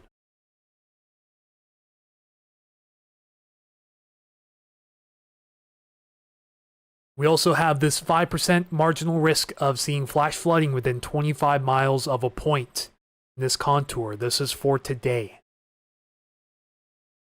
And of course, the day 2 categorical thunderstorm outlook. Marginal risk of severe weather for parts of Oregon, Washington, and Idaho tomorrow, including a 2% tornado risk for the Oregon coast. 5% damaging wind risk for much of Oregon, some parts of southern Washington and western Idaho, but no hail risk at this time.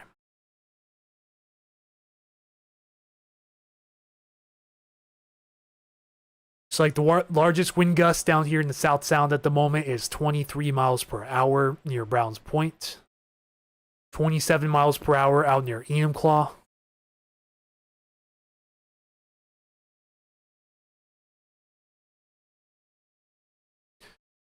Still gusting pretty good out here up north, but nothing too significant at this moment.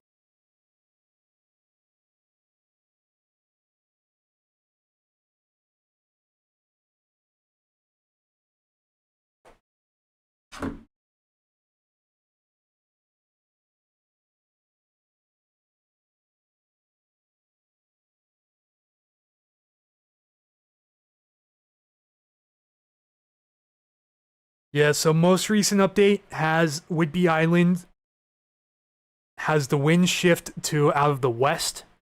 So the front has definitely passed Whidbey Island. Winds are gusting out of the west at 23 miles per hour over central Whidbey near Coopville. Gusting out of the south at 26 at Arlington. That front is just to the west of Arlington at this time. Wind is blowing out of the south elsewhere ahead of the front. The wind has already shifted to out of the southwest at 21 miles per hour in Olympia. So the front is just now passing over Olympia.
Okay, new update posted to the channel.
It looks like we got one more subscriber recently, so we're up to 527. Thank you to who subscribed. Thank you very much. Shout out to everyone who has subscribed in the last few days. We crossed 500 subs a few days ago. Only been going up ever since. The next huge goal is 1K.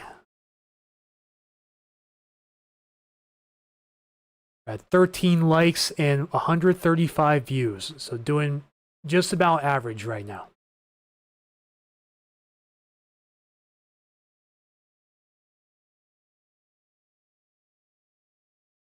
Maybe a good day to do a Facebook live stream potentially too.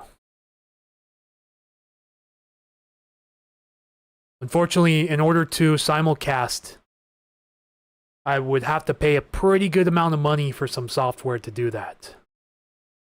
Ooh, Thurston County Scanner News and Weather Blog followed you.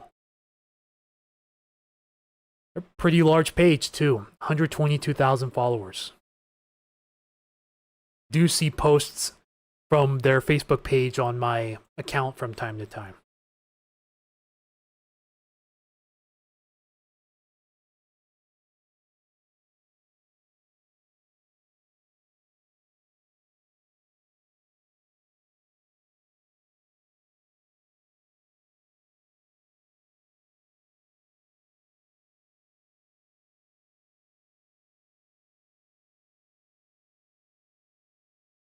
Isn't the problem that the models that the Storm Prediction Center in Norman, Oklahoma run is that they're not trained to accurately predict Pacific Northwest weather?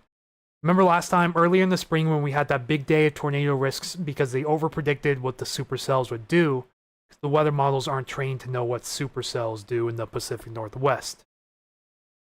Really interesting question he brings up, and there certainly are some biases out here in the weather forecast models. 100% with the mountains and the water, you know, accurately predicting a severe weather event out here is next to impossible with today's technology. So he definitely brings up a good point. That's on Facebook.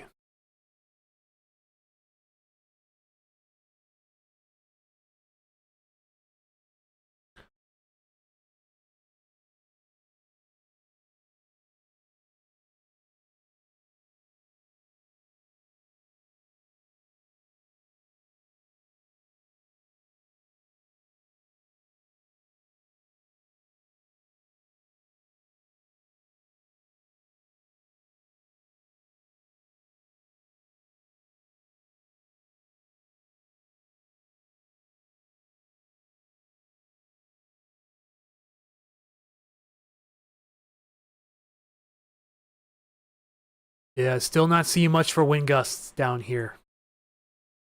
It's pretty anemic on current observations right now. Starting to get some lightning within the cold front of this next developing system.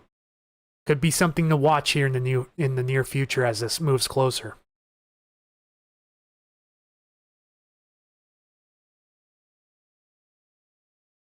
Luckily, this is a fairly progressive atmospheric river event, so as soon as it moves in, it moves out. But some areas could break some rainfall records for today. You know, and we're going on to close to 2 years without Seattle seeing a day or measuring more than an inch of rainfall in a day. Pretty impressive streak. It's over, I think, 700 something days now. Feel free to correct me if I'm wrong. But that long without recording more than an inch in a single calendar day in Seattle.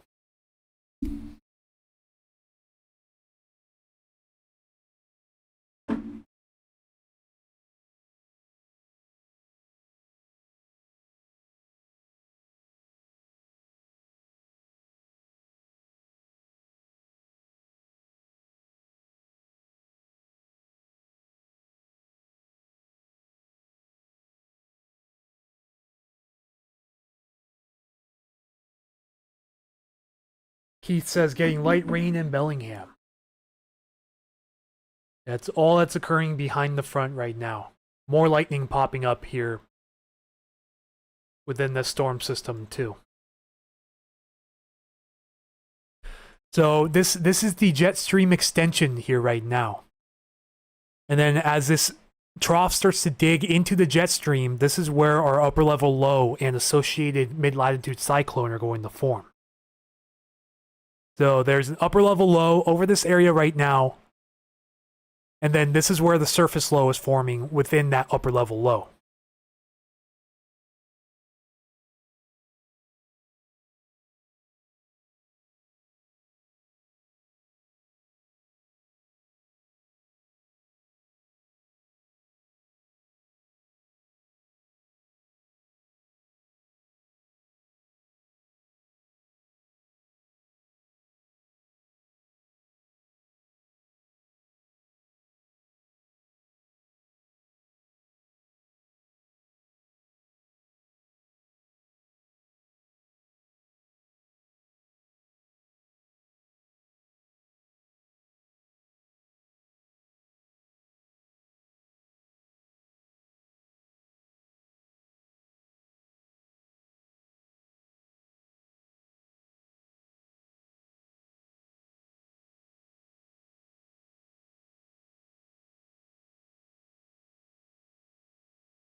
Sure I'm on the right NAM model. Now it looks like we're out to 43 frames. Yeah, similar story. So now it shows Tacoma up to 55 miles per hour on this model. This would be at midnight Sunday. When the lightning hit Bellingham, unlikely at this time. The lightning should stay well to the south of Bellingham if there is any lightning. Looks like most of the lightning is going to stay down south of Olympia, off towards the coast. So for anyone just tuning in, this is the 18Z, the 11 a.m. run of the NAM 3KM. Almost fully initialized, showing some new data coming up. It has uptrended on wind gusts for the immediate Puget Sound area tomorrow night and early Sunday morning. Now pushes peak winds a little higher, up towards 55 miles per hour in this model run, and a little bit later in the night. So this would be around midnight for the area. Even has some spots over the Puget Sound getting close to 60 miles per hour in the setup. And it brings the Sting Jet farther north too. So that's some variability right there. Let's compare this to the previous run. Overall, same area at around the same time, but it has trended up on wind gusts. Be interesting to see how well this verifies, because so far the model's been doing a pretty poor job at portraying wind gusts in some areas.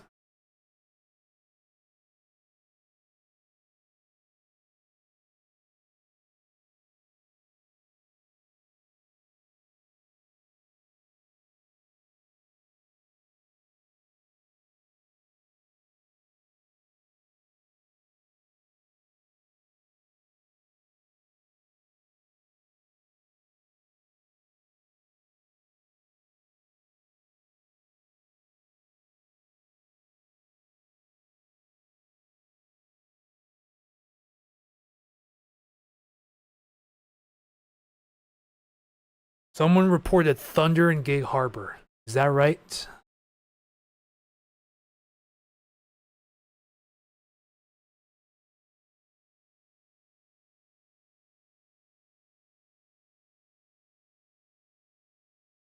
Yeah, the frontal boundary is much more apparent in more recent radar imagery.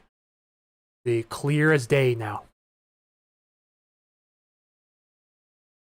Looks like the front's just crossing over Olympia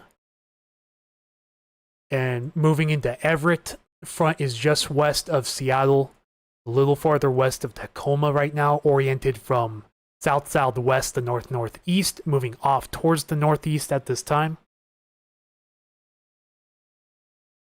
The Neurospicy Planner Coach, welcome to the chat. Olympia's getting soaked like someone turned on the fire hose. Thank you for the report out of Olympia. Much appreciated. Gusting to 18 miles per hour out of the southwest at Olympia Regional Airport at this time.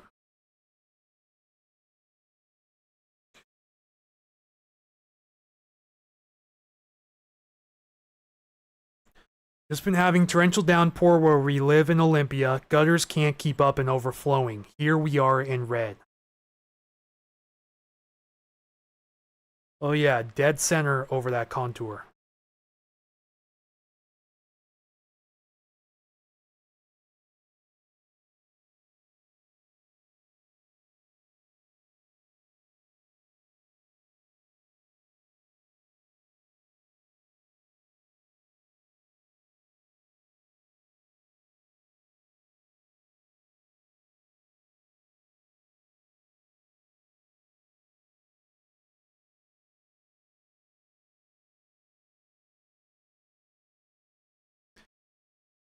All right, about to cross 26,700 followers here on Facebook real soon. Looks like we'll make a close approach if we don't surpass 27K this weekend. Certainly make a close, valiant approach to it.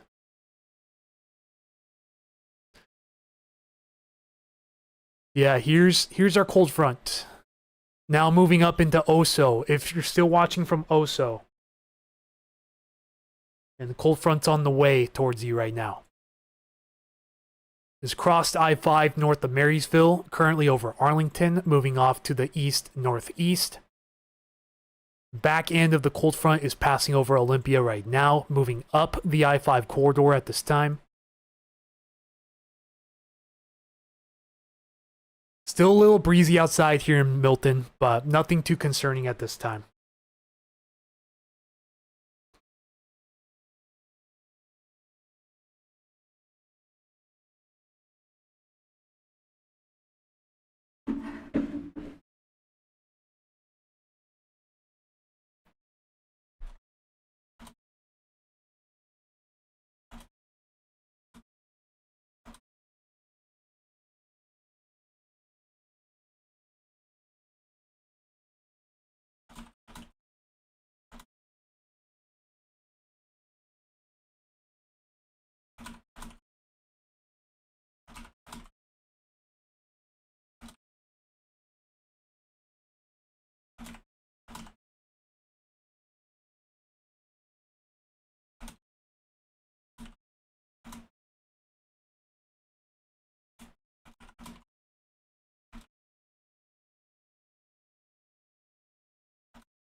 Little breezy in Bellingham also. Yeah, those are the post-frontal winds. Probably get some things kicking up here out of the southwest if we can get this westerly surge to fire up behind this front. Currently gusting up to 23 near Coopville. And not seeing any significant wind gusts right now at Whidbey Naval Air Station.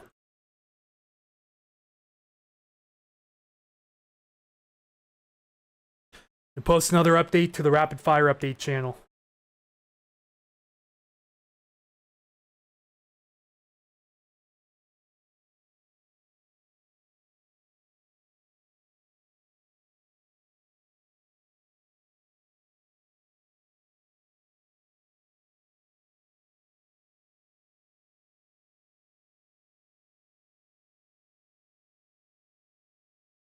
Here's an important comment someone just made. At folks who don't think this is important, I'm trying to decide if I need to put a rain sheet on my horse, let her stay in her shelter, or bring her into the barn. People need forecasts or they wouldn't watch them. Boom. Nail right on the head. Smack that nail right on the head with the hammer.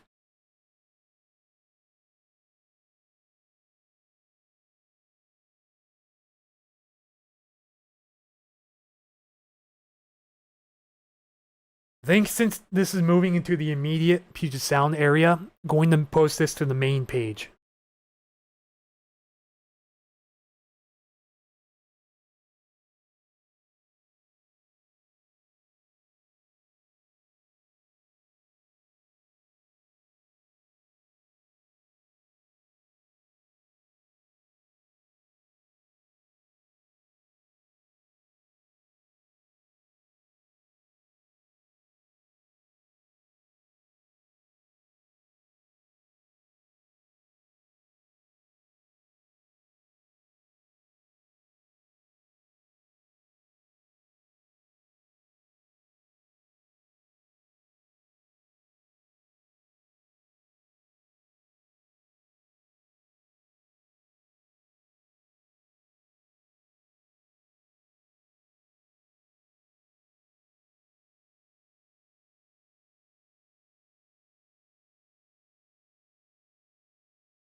You know, it's unfortunate I had to turn off guest commenting, but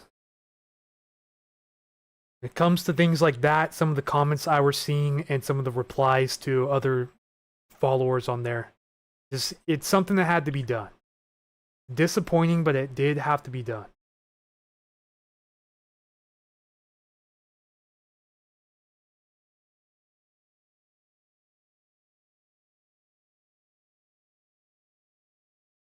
But yeah, that's as clear of a that's as clear of a frontal boundary as you'll ever see. Like you could slice a butter knife right through it. Perfectly cut. Extending all the way down into Centralia and Chehalis, all the way up to north of Everett into the foothills. And it looks like it's got an update from National Weather Service Seattle. They have allowed the wind advisory for the north end to expire.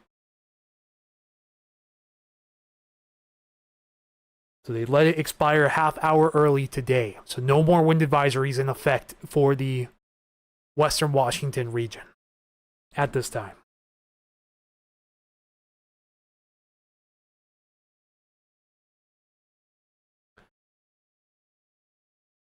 Yeah, this front's going to be moving in quick. See, it's almost in downtown Seattle. It's right over Elliott Bay right now. The wind's definitely starting to pick up a bit out here.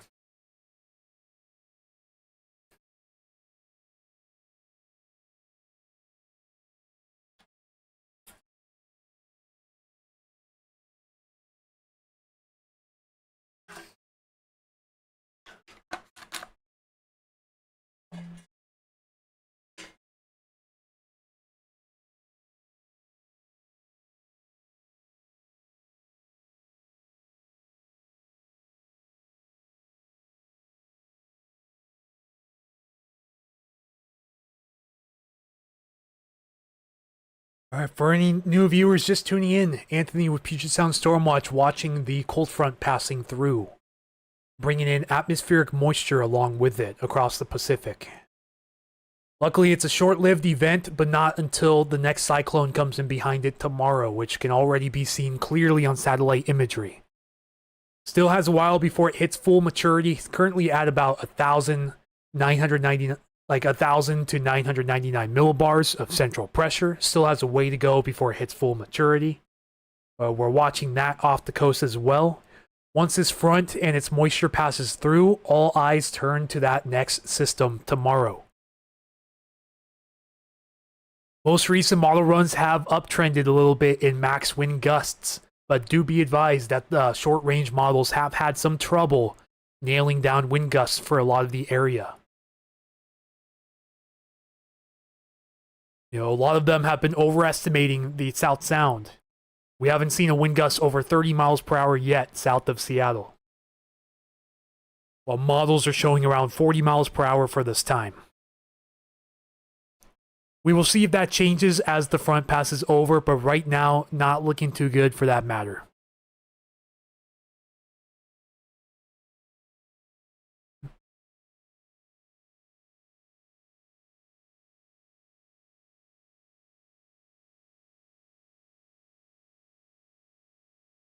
So this is visible satellite imagery at this time.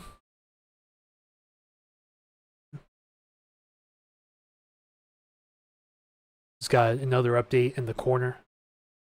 Anyways, here's the front right here. This is the atmospheric river extending across the Pacific. Moving out of the area right now, and then this upper level trough right here will yield this mid-latitude surface cyclone, which currently looks rather impressive on satellite imagery. It is past the baroclinic leaf phase of cyclogenesis and is starting to organize a low-pressure center over here. Also has a history of producing lightning along the cold front embedded within it as well.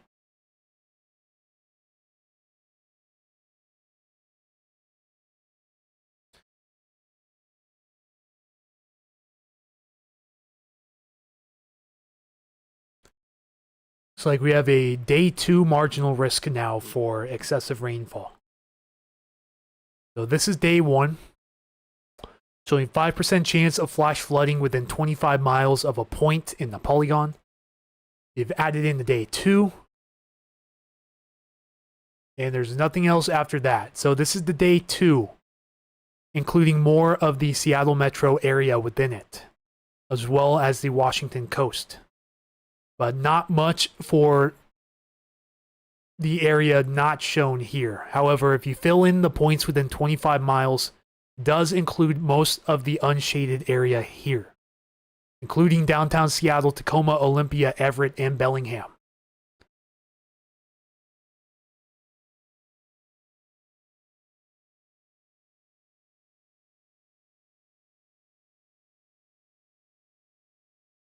We're not seeing too much for wind gusts right now. Things have really calmed down up to the north as well. Still time for this to change. We'll see just how it changes and when. It looks like peak winds for today are about an hour out for most of the Puget Sound.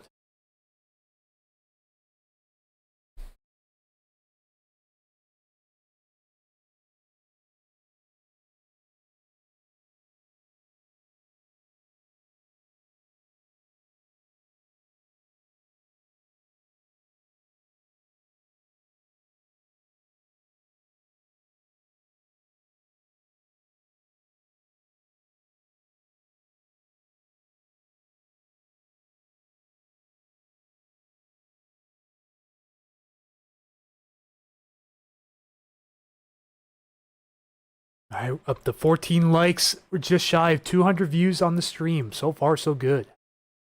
Thank you, everybody, for helping get the word out.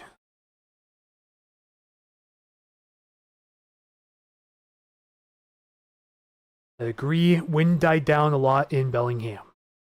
Yeah, Bellingham's behind the front, so expecting things to be rather anemic behind the front for most of the area today.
All right, does anyone else have any questions they'd like to bring up?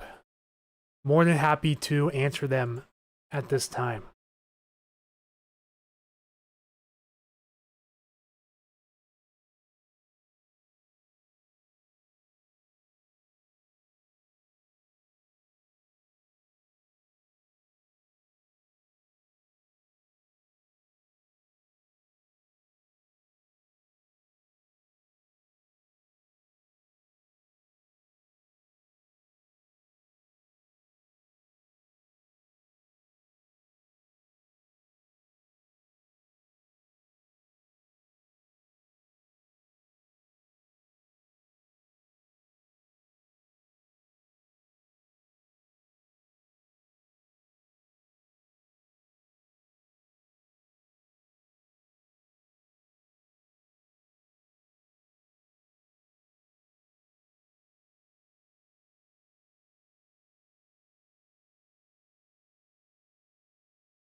Yeah, it's going to be a busy couple of days, and it looks like busy next week coming up.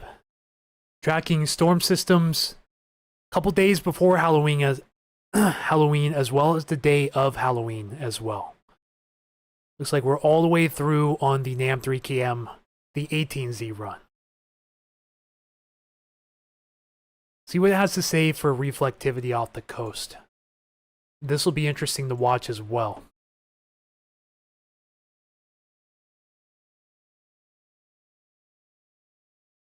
Certainly brings these robust showers and thunderstorms onto the coast with the area of spin within the cyclone. So like this NAM model brings the cyclone up north into the northwestern Olympic Peninsula, parts of southern Vancouver Island, and has it track off towards the east. Even has some of this shower and storm activity in the Puget Sound as early as 1 a.m. on Sunday morning. It's going to be extremely unstable air within this area of rotation here. So it certainly shows a chance for some showers and thunderstorms throughout the day on Sunday as well, but mainly off the coast. As a reminder, some of these storms down here could be severe along the Oregon coast. There is a chance of waterspouts down there as well. We'll be keeping close eyes on that. Even up here along the southern Washington coast too. Chance of waterspouts tomorrow afternoon and night.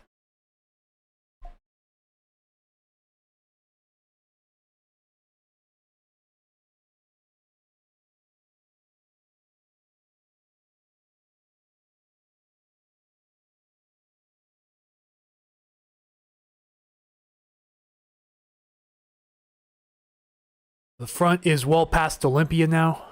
The gusts have died down completely.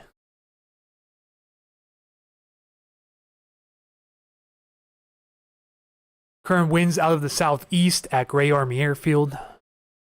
The front is almost over downtown Seattle and Tacoma. The winds should be kicking up outside my window here very shortly, and the rain is going to be torrential within this. So get ready, folks. If you're in Seattle, Tacoma, and points around there along I-5, heavy rain, strong winds coming your way right now.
Posting another update to Facebook.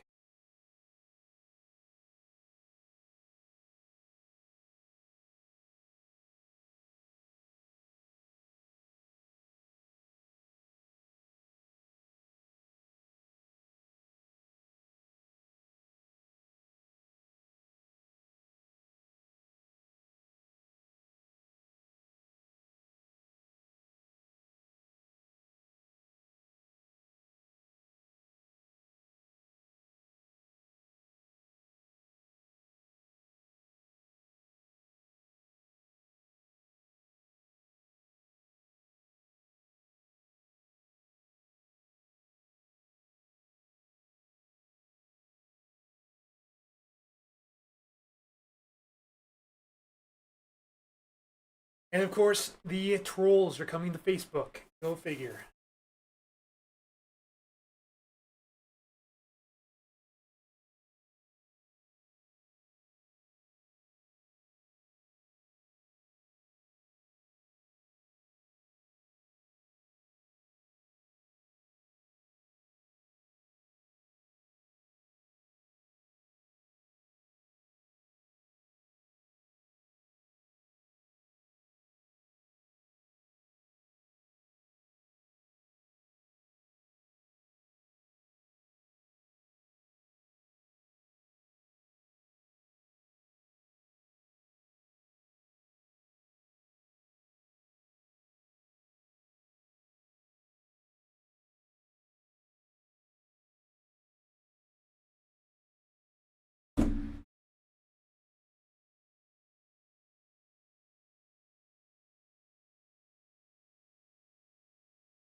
Sorry, guys, I'm just reading a lot of Facebook comments here. So, yeah, the front is currently right over Seattle right now, just about to pass into Tacoma. So, heavy rain and strong winds likely here in the next few minutes for the I 5 corridor between those two cities. Winds are starting to whip up a bit out here.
All right, everyone still watching. What's it doing where you are?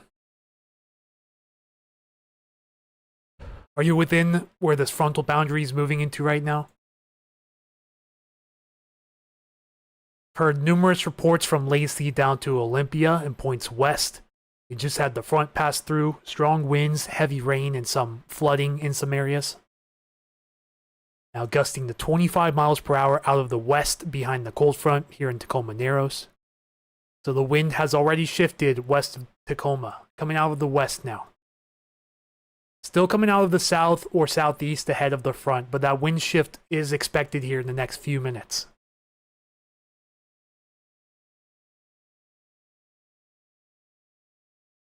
Looks like we just got a new wind advisory put out. Let me bring this up to the window real fast. Raining in Bellingham. Thank you, Keith.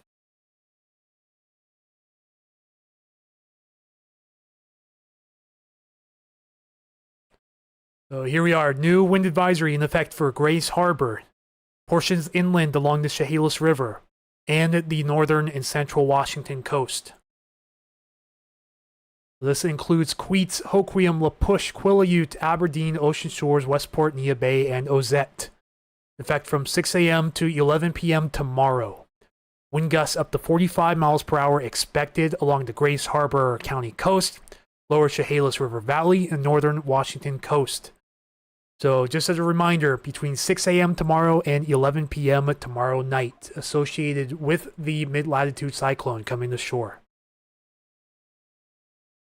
Then the black contour here that stretches as far east as the McCleary area.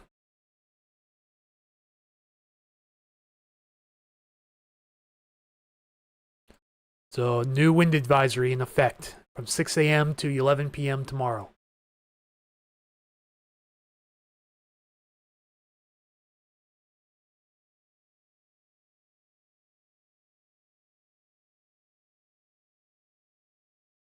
Trying to get back to as many Facebook comments here as possible.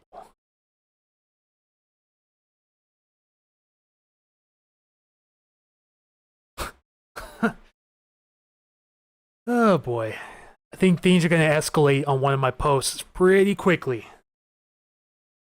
Probably going to have to shut down comments to that pretty soon because looking pretty rough.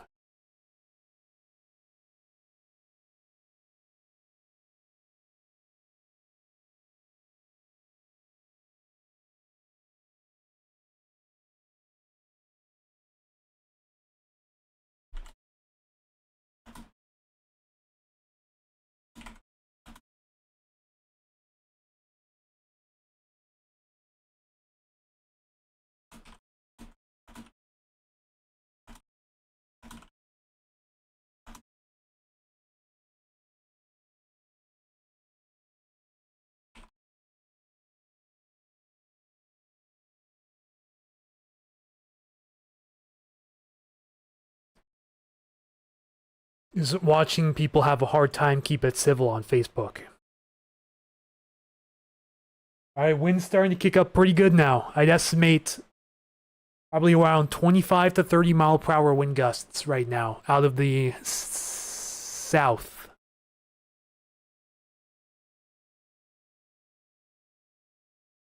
So the front is right on our tippy toes.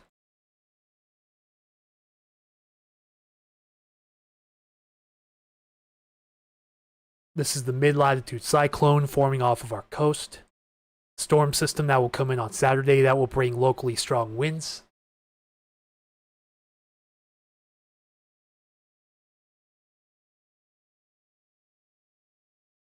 Then here's the front. It has just moved over Seattle, moving towards parts of the east side of Seattle. Going into Bellevue, Renton, Kent, Federal Way, Edgewood, Milton, Puyallup, South Hill, and surrounding areas here in the next few minutes.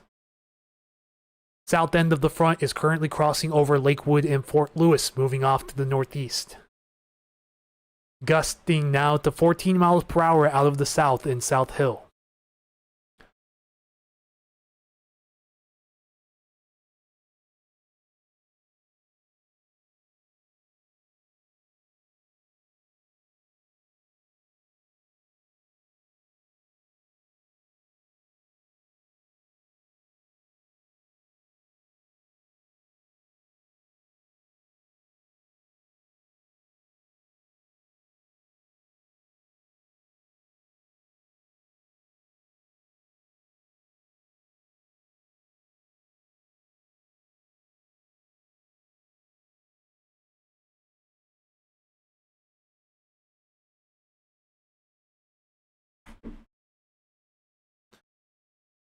Or on Facebook, heavy winds in Arlington right now.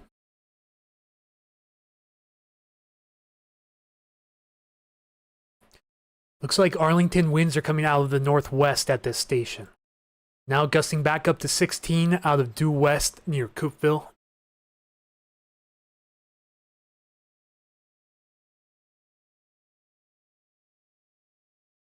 Rain is picking up quite a bit here at the office in Milton. The heaviest of rain is still quite a bit off to the west. I am in this area. And here is the cold front. So expect the winds to pick up across the Tacoma area in the next few minutes.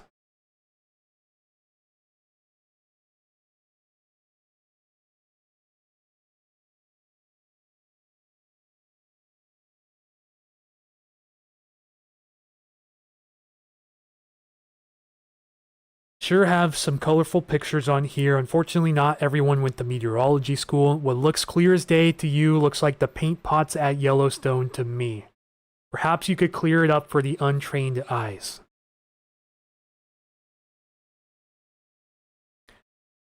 Yeah, she's got a point. I'll clear it up here in the next few minutes. Give it some time to perspire.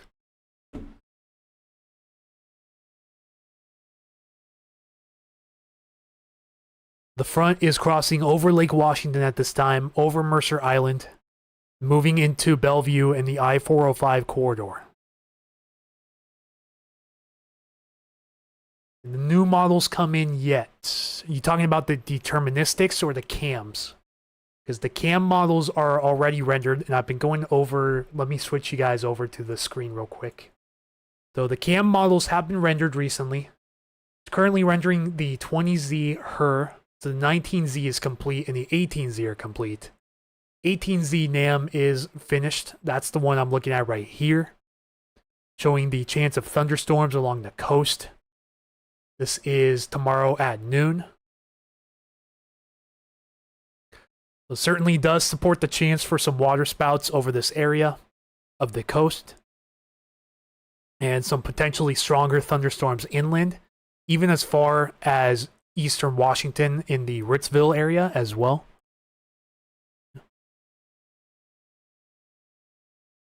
Shows some of these stronger showers possibly making it up to the Puget Sound area overnight. This wouldn't be till later on in the night around 12 or 1 a.m. on Sunday. So when it comes to wind gusts, on the other hand, it does bring this bent back occlusion a bit farther north, which would give us some stronger gusts in the Puget Sound for a short while. Although, judging by the reputation of these models recently with the wind, I feel like this may be overdoing it quite a bit. May not see any more than 40-mile-per-hour gusts in this immediate area. Let's see, it does show areas up to 55 miles per hour here in the South Sound, and close to 60 miles per hour possible over Vashon Island. This is just one model, one forecast. So let's not take it too seriously quite yet. I'm going to need more agreement in future models before I start raising the red flag on this. Starting to get really dark out to the west. It's definitely our front coming in. 100%.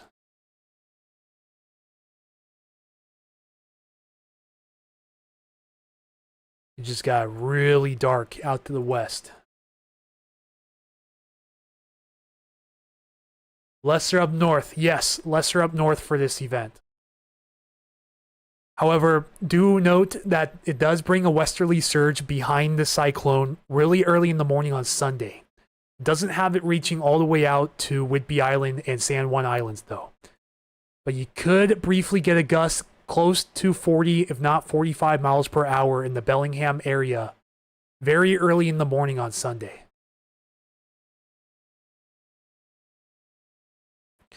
This is the back end of the cyclone pushing through.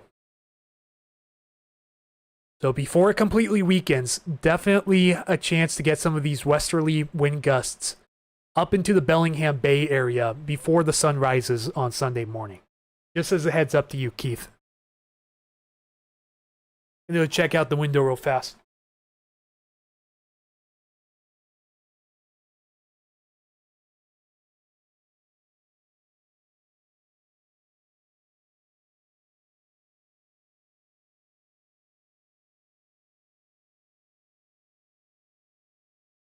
Yeah, it's getting pretty dark outside right now.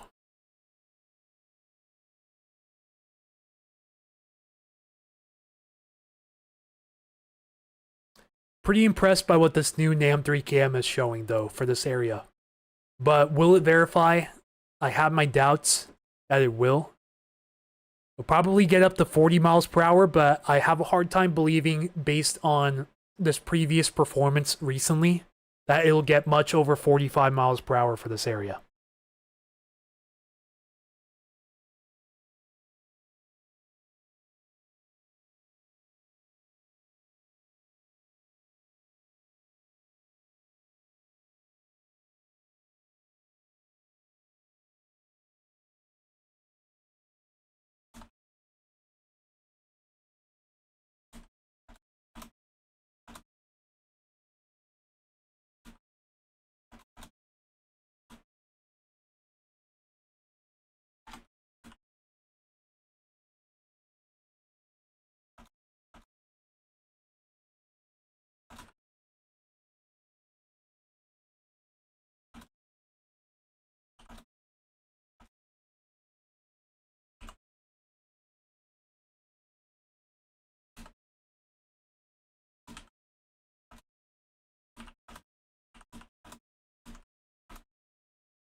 Comments are just pouring in at this time.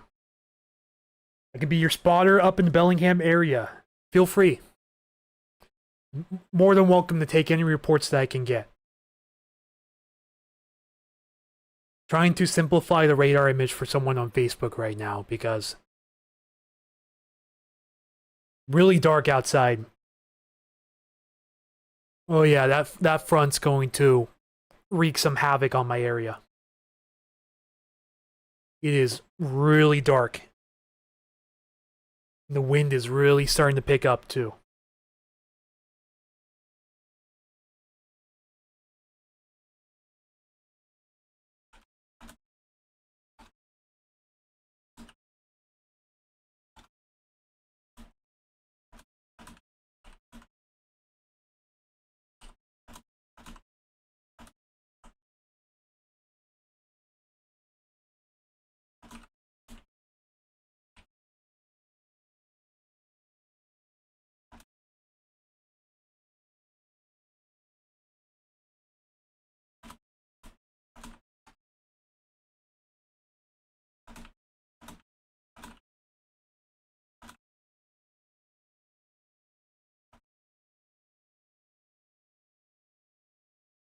Okay, hopefully that sums it up for that person.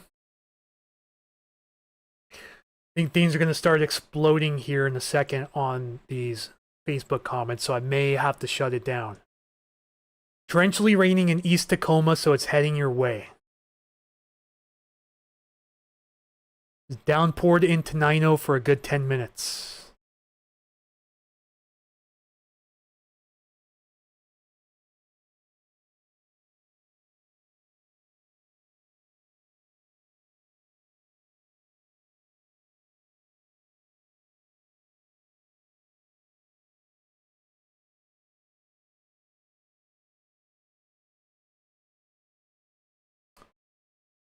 Okay.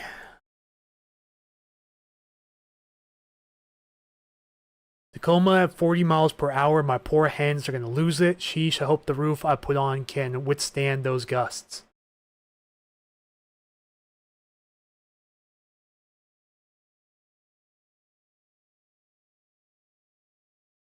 Issaquah is raining hard, but no wind yet. Oh boy, here it comes.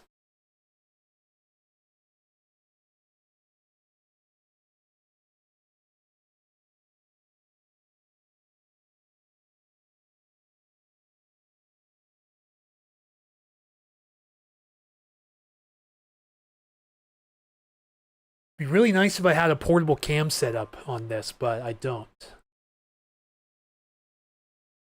Ooh, Portland's put out a storm watch for some coastal waters. Not too often you see that.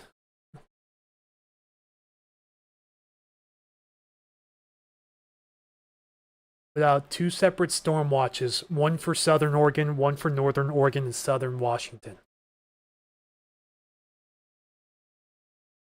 So this is a storm watch in effect for some of the coastal waters off the Southern Washington coast and North and Central Oregon coasts. It's currently a small craft advisory in effect until 5 a.m. tomorrow. Gale warning in effect 5 a.m. tomorrow to 2 a.m. the next day. And then they updated it to put the storm watch in effect Saturday afternoon through Saturday evening.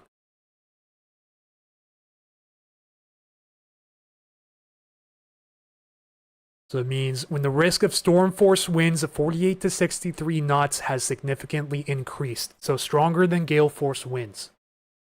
It's typically what you see before any sort of tropical storm warning, but we don't have tropical storms up here. So we would use the storm warning instead. So currently a storm watch in effect for the coastal waters, including parts of Willapa Bay and Long Beach. So 48 to 63 knots converted to miles per hour is about 55 to 72 mile per hour winds, wind gusts.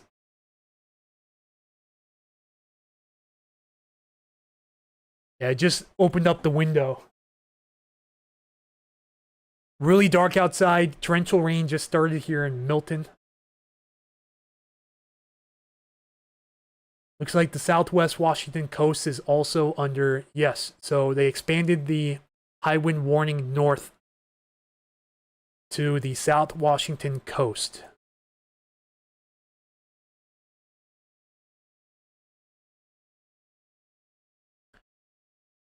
Yep, here comes the front. It is dumping cats and dogs outside right now.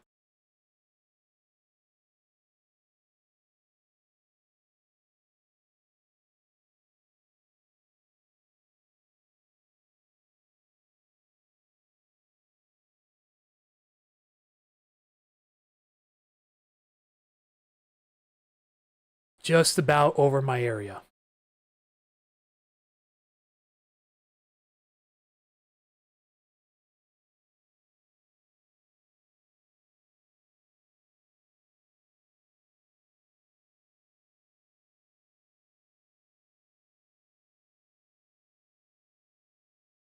Oh yeah, it's here.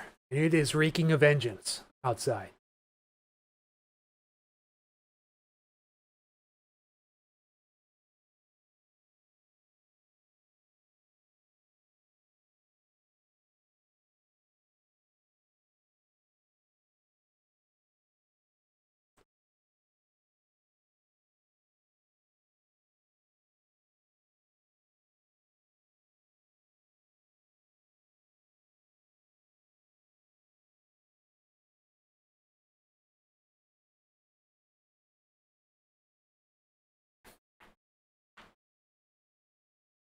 Yeah, so for anyone just tuning in, we're watching the cold front pass through the South Sound at this time.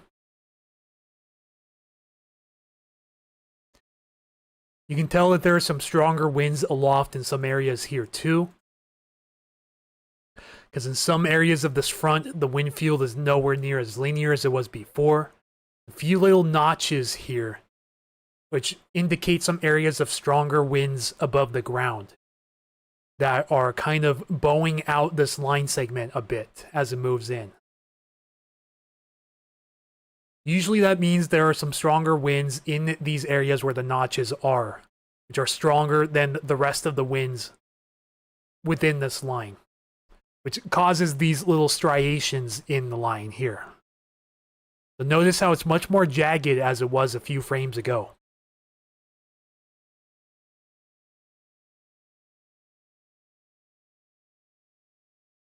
Windows getting absolutely pelted right now with rain.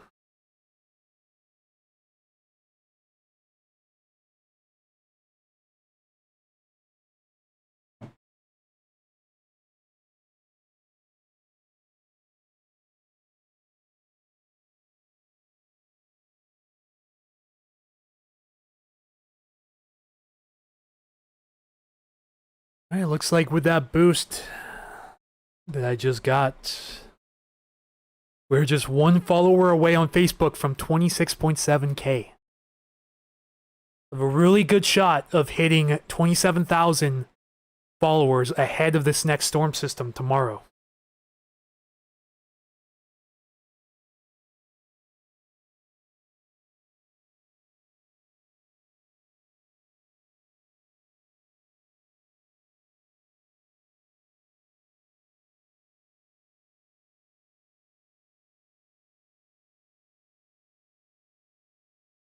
I can hardly even see out the window because of how hard it's being pelted with rain right now. Now what I want to do is I want to pull up my weather station down the street. See what it's saying right now for current observations.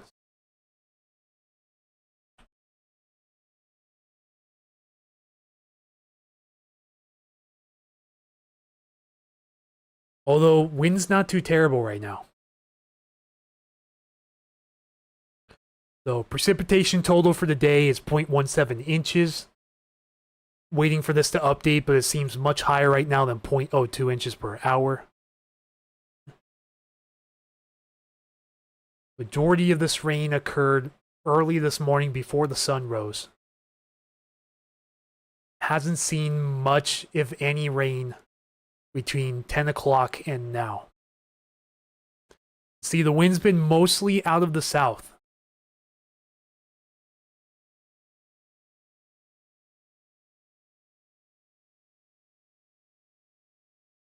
The wind gust currently out of the southwest at 10 miles per hour. It's extremely balmy outside right now, 98% humidity.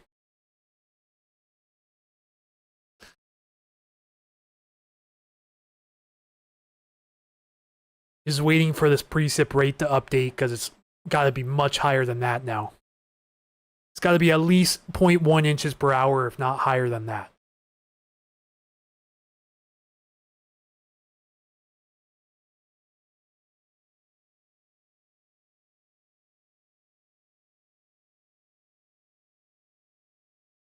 All right, we've almost been on stream for 3 hours. Wow. Impressive. Yeah, so one thing I'm trying to do here in the future for Puget Sound Stormwatch is stream much more. I've reached the subscriber threshold for some YouTube partner benefits, but I'm still pretty far out on watch hours. And so if I can build those watch hours, we can start to improve the features here on YouTube for the streams. It's starting to gust a little more now. You can see the trees bending over a little bit. Nowhere near what the forecasts were showing, over 45 miles per hour in spots today, but still up in the 25 to 30 mile per hour range pretty easily.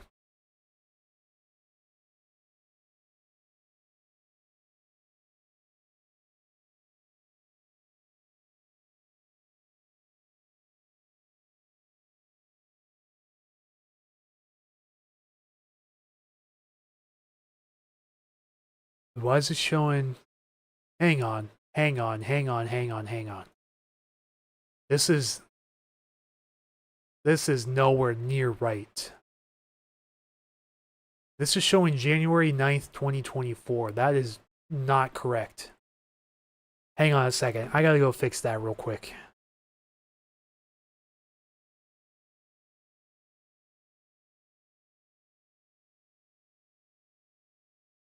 At least the history was for January 9th, 2024. I think the current conditions are correct, but the history was wrong.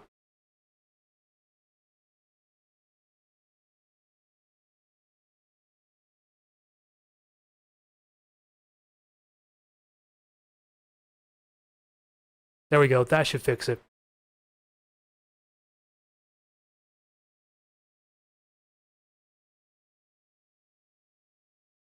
Yeah, there we go. That looks much more accurate. That would have been one nasty slip up right there. You notice how we had a huge temp spike in a matter of an hour. Like over 10 degrees. I don't know if that was because there was a sun break or if that was ahead of the front. But we went over 61 degrees at about 9 a.m. this morning down the street. It has since cooled off to the mid-50s. Wind direction for the most part has been out of the east, shifting to out of the south at times. And the increase in rainfall today has been gradual since about 10 o'clock. Last update was 0.17 inches in the gauge, raining at about 0.05 inches per hour. Notice how far the pressure's fallen off too since this morning.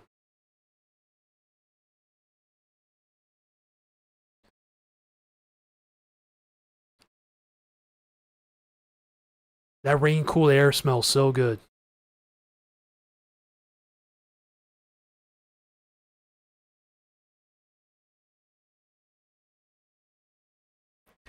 Yeah, so the front has moved east of Bellevue.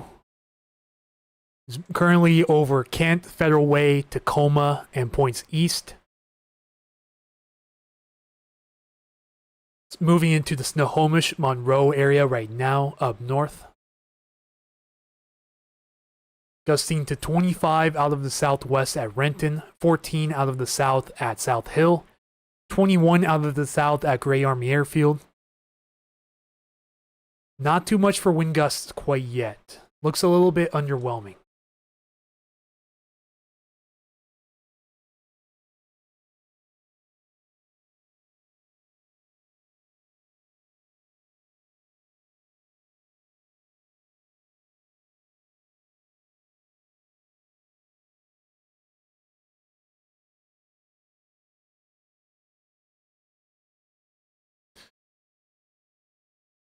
So here's our front right here. Become a lot more disorganized farther south. Still pretty organized here in the Central Sound, and completely disorganized here up north as it moved into the foothills.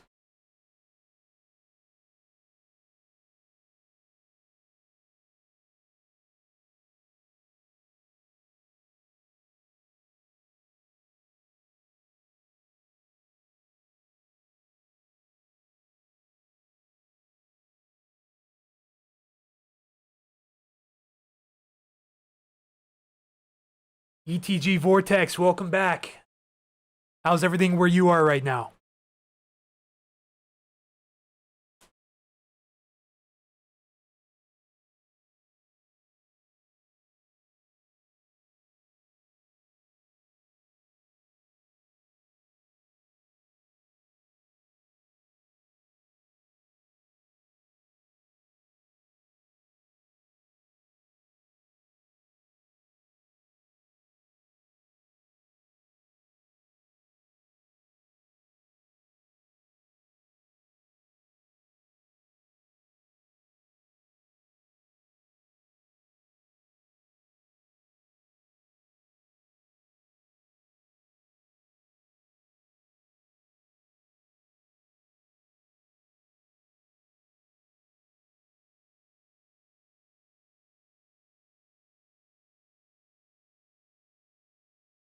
Says rainy.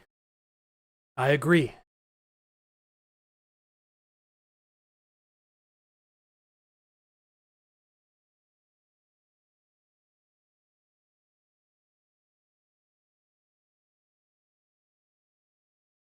I see my posts making it out to quite a few groups around the Sound. Some of them pretty popular. Starting to cool off real quick here in the room with the window cracked.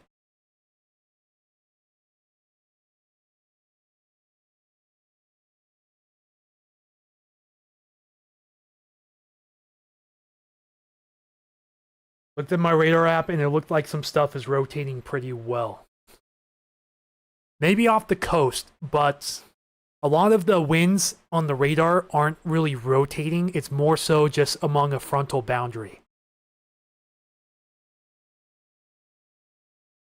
Like, it's different. You know, this isn't always rotation because it's across a broad line here.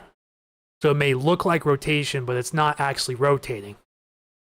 You know, it's just winds moving in different directions, but it's much more broad than a tight little couplet within the front. Now, if you had a little area here where the red was brighter in color and so was the green, then we definitely have concern for a rotating storm within that front. But it doesn't look like there's anything rotating within the front right now. It just looks like winds moving in opposite directions. Remember, these winds are coming out of the south. These ones are out of the west. So these ones are moving towards the radar. These ones are moving away from the radar. It sounds like the heaviest rain just started because just pounding the carport outside right now, and I can... My app shows more than that. Are you using Radar Scope? Or are you using a different app than that?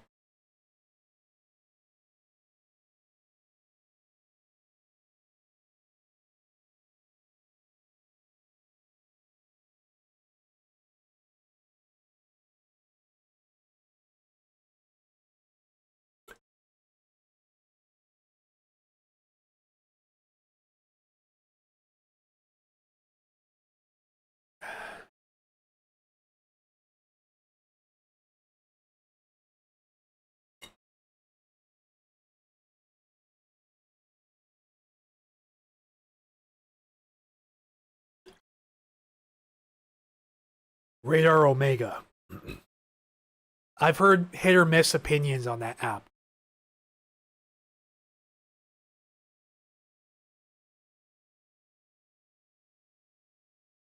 Also believe that's the one that sponsors Max Velocity, if I'm not mistaken.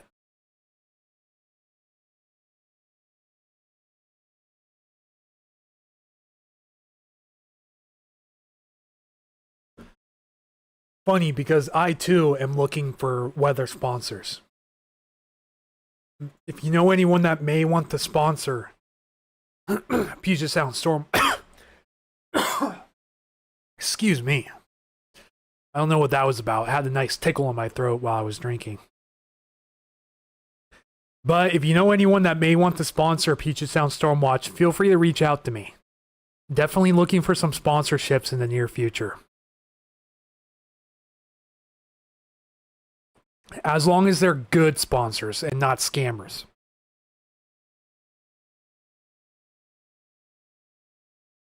Soaking rain here now. Thank you, Julie, for your report.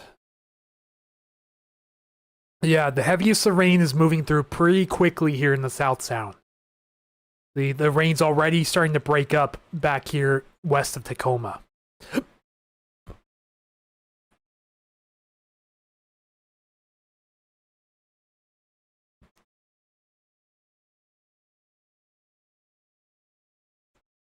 The Radar Scope app's a little bit buggy on PC, so do bear with me.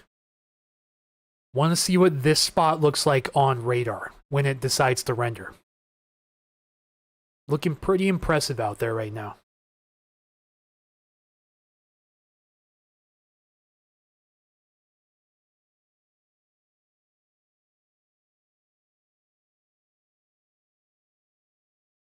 Okay, there we go. Yeah, but maybe just some wind kicking up, but not much otherwise. There's some cells popping up out here too within this instability, but not seeing any rotating ones yet. Maybe a little bit out here, but it's not clearly defined at this moment. These cells are moving off towards the coast, off to the northeast. This one up here may be rotating a little bit, but it doesn't bring up any significant concern right now.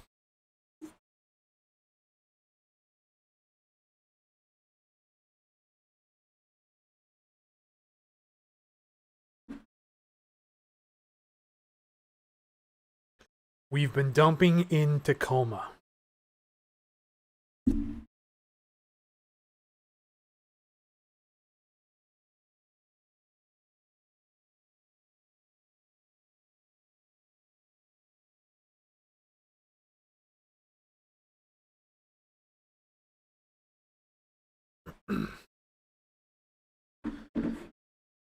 Had to moderate a lot of comments recently on Facebook.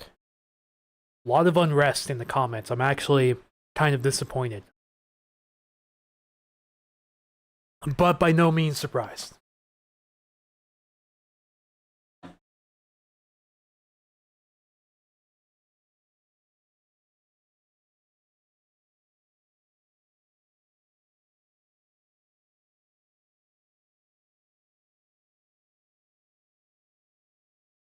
There's heavy rain out here in the foothills.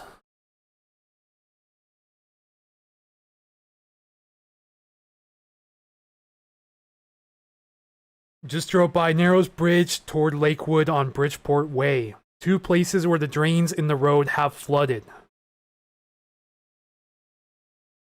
One is between the Fred Meyer and Walmart.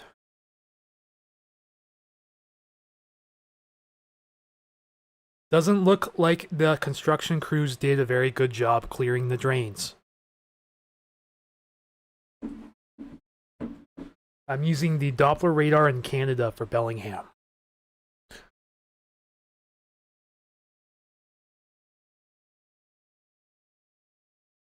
Some more heavier rain passing into the Everett area as well.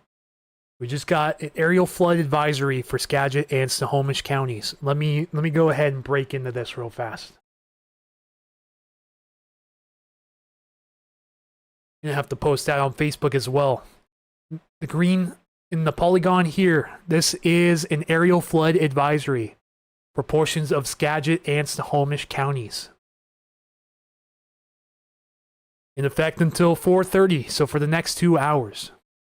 The cold front is moving through the Puget Sound area, dropping a narrow band of heavy rain from Mukilteo to Cedral-Woolley, moving east.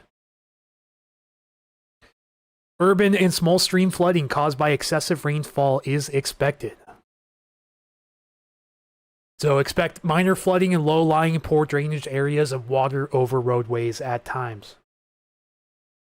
Seeing some bright sky in Bellingham. Well, congratulations, my friend. You're seeing the backside of the front already. But it's going to be short-lived relief. Maybe some relief for today, but not for tomorrow, because there's more coming tomorrow. Just got to be prepared for it.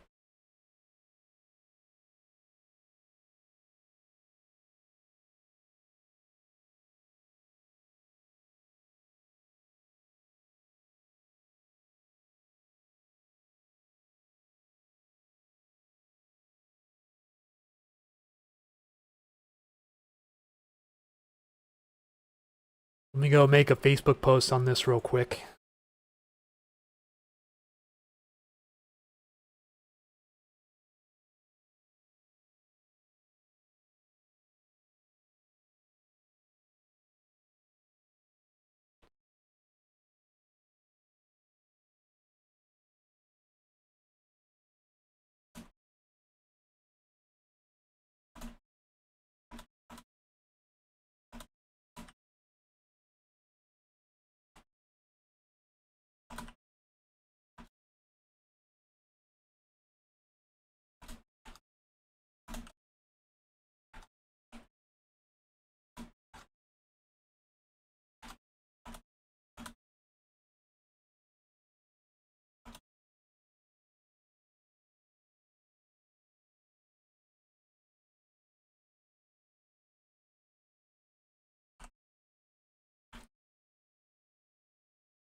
Go ahead and post that in the Western Washington Weather Group as well.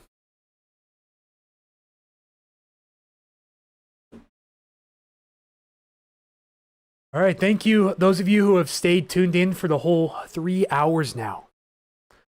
At 16 likes, 253 views, and currently have 7 people watching.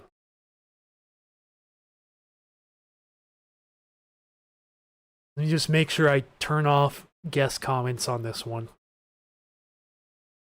Yeah, so unfortunately, at least for the near future,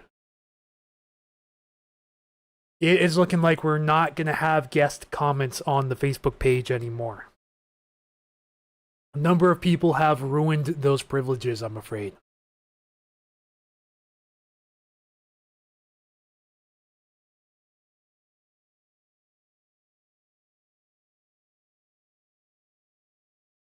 I think my gauge up the street may be having a hard time catching up.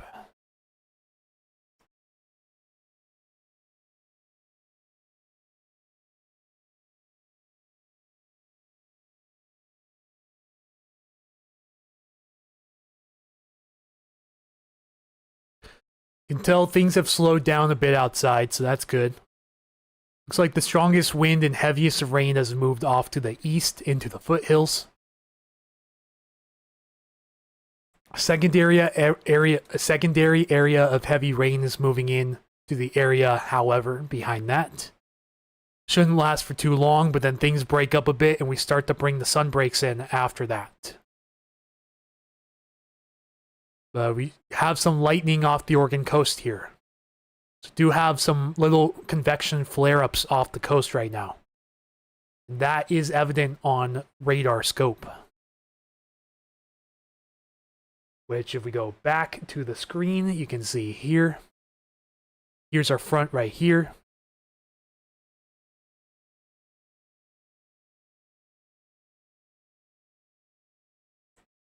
And the coastal radar shows some of these little convection flare-ups off the coast. These are moving off to the east-northeast, towards the central and north Washington coast. And some heavier non-thunderstorm showers approaching the Oregon and South Washington coast at this time. This could be interesting here. Keep our eyes peeled on that. So we have a few areas of weak rotation embedded along this line down here in the Chehalis area. This is on the southern end of the cold front boundary. Now this you can tell is rotation, because you have these small confined areas where the wind shifts are much more intense. They're really local and small in size. So it's a little couplet forming. Next big storm system is tomorrow afternoon and night. Right now it looks like wind gusts will peak overnight. We could have a nocturnal windstorm in this area if what the models are showing is correct.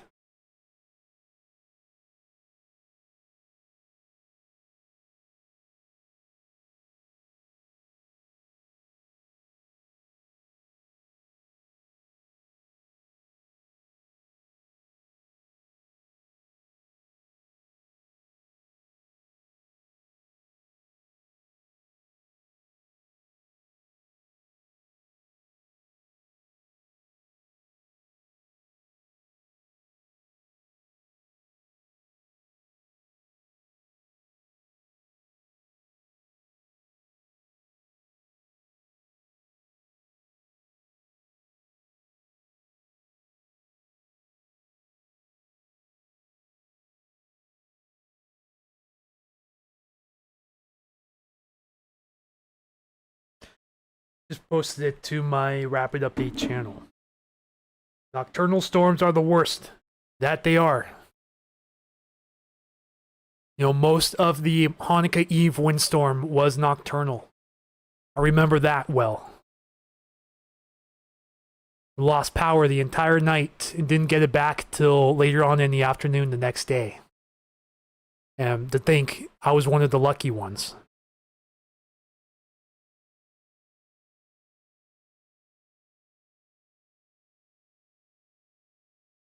Rain's still coming down pretty well, but the wind has gotten relatively calm over the last few minutes.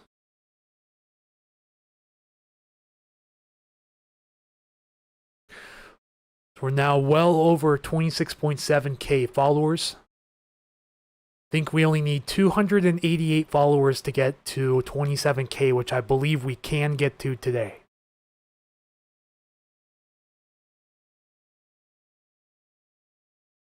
Got an update on the Wildcat fire as well. The Wildcat's up to 90% containment near Chinook Pass. Bear Gulch is also up over 50% containment last time I checked. So yes, that does mean that fire season is effectively over for this area. And at no better time than now.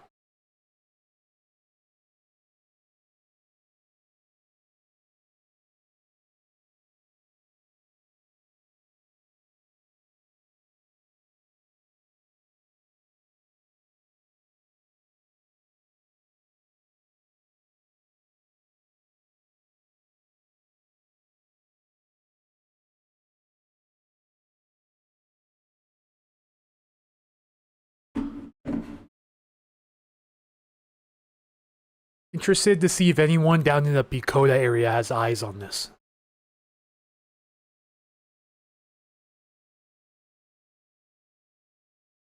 This is looking pretty interesting here on radar. The area of rotation just crossed I-5 just south of Chehalis. All right, thank you, Sherry Wilcox, for your generous donation of 5 coffees. Huge shout out to Sherry Wilcox, everyone.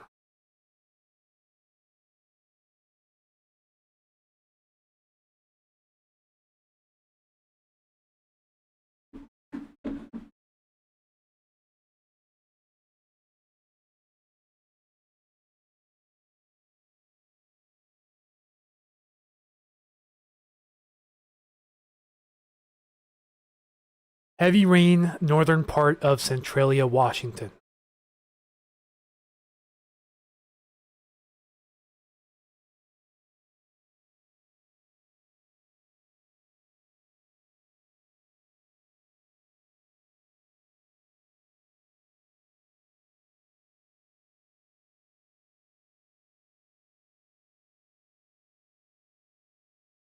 If it reaches Lacey enough, I will be able to tell you. It's coming my way. It's gonna be a while before it reaches your area. Definitely looks enticing in a few spots, though. Just east of Bucota as well.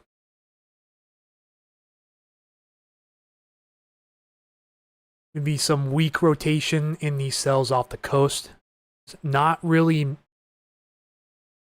super apparent, but it's a bit loose on a lot of these little couplets. You can tell there might be some rotation, but it's not definitive.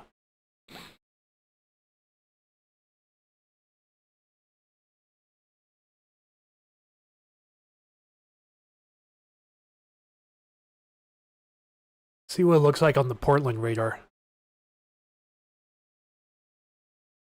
Yeah, you could tell it's there too on the Portland radar as well. You see some of those dark greens and those light reds in this little tight area right here. Now that is embedded rotation.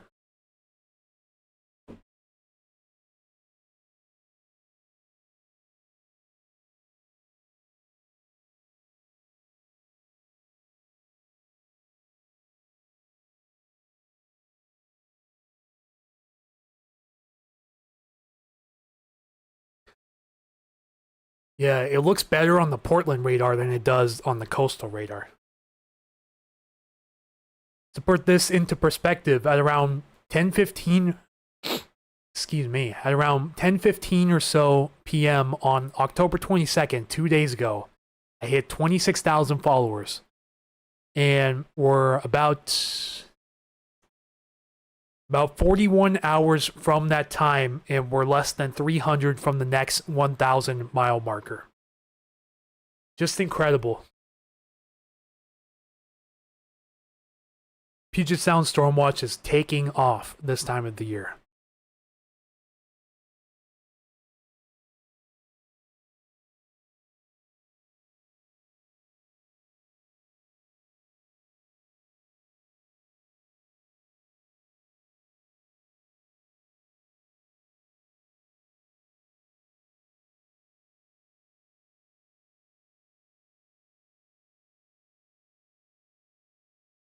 That's rotation, all right.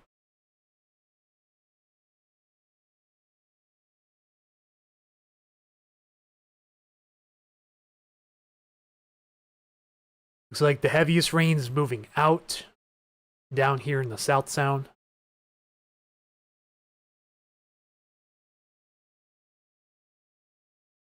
Appears the back end of this front may be moving my way, actually. Wind's picking up a little bit. Nothing too crazy, but definitely picking up a little bit.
you'd like to donate a coffee, the link is down below in the comments.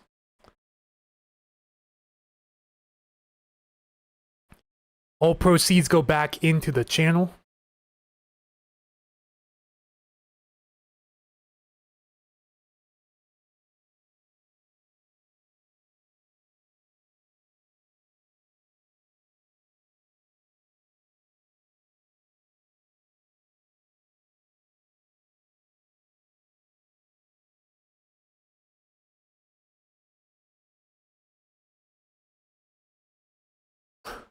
I just noticed there was a typo in this. In the description from the NWS. Instead of 0.2 to 0.75 inches of rain, it said 0.2 to 75 inches of rain.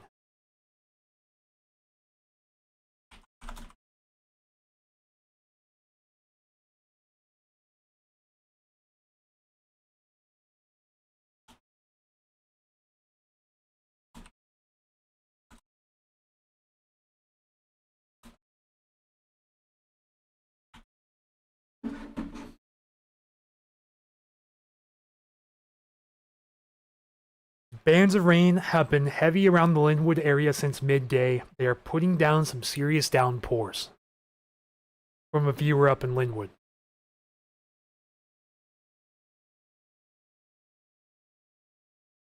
So the front is moving off into the foothills right now. Become much more disorganized and sloppy down here in the South Sound. You still see the front right here between Monroe and Preston. May even have... See, this is what I'm talking about right here. This is exactly what I'm talking about. This is rotation, but these are wind shifts within the front. So you notice how you have this tight area where the dark red and the light green meet. See, this is embedded rotation compared to a broader area of wind shifts right here. This is what you look out for right here. In the Three Lakes area just north of Monroe, we do have some embedded rotation within that cell.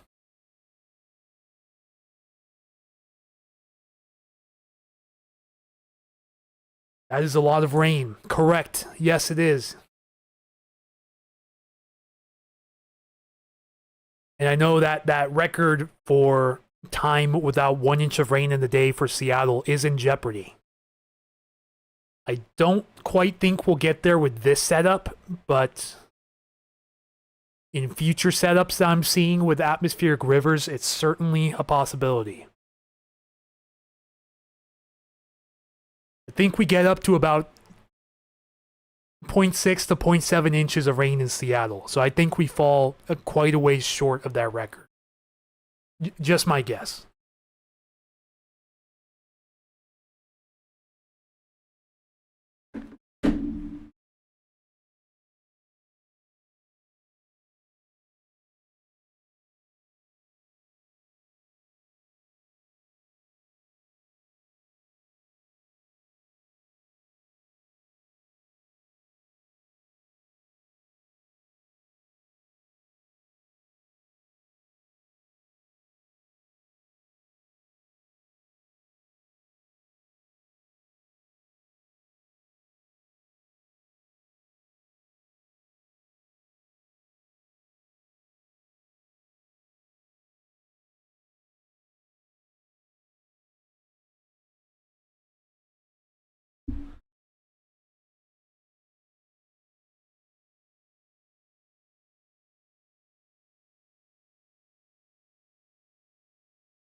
So let me switch the screen back to the browser. Have an update here from NWS Portland. Thunderstorm Saturday, October 25th, 2025. Most likely timing Saturday morning to evening. It highlights the areas shown here in the marginal risk. 25 to 30% chance of storms along the coast, 15 to 25% chance inland. Lightning, heavy rain, gusty outflow winds, weak tornadoes or waterspouts possible, especially along the coast. And remember, when thunder roars, go indoors. So a general thunderstorm risk exists north of the area for the rest of Washington state. This means non-severe thunderstorms are possible, but not likely. The higher level 1 out of 5 severe risk for parts of southern Washington, including most of Lewis and Pacific counties, and points southward into Oregon.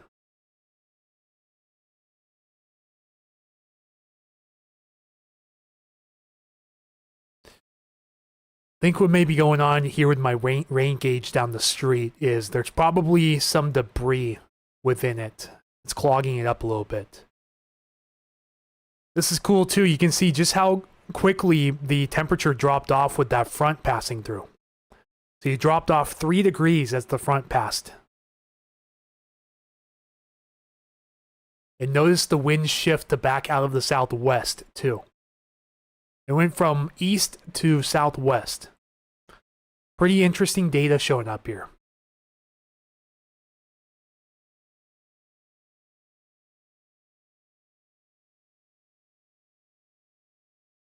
There's a little rotating cell near Bucota.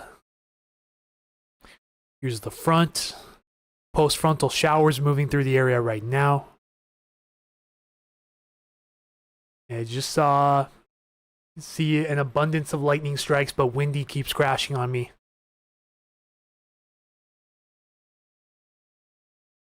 We did have some lightning strikes off the coast there not long ago. See a new one way off the Oregon coast here.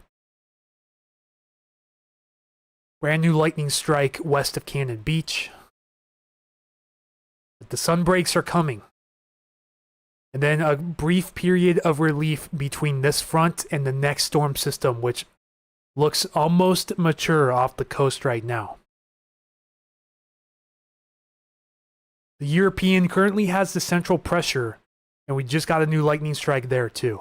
Currently has the central pressure deepened down to 994 millibars. The strongest winds for this area will depend on where the Sting Jet, this feature here, moves.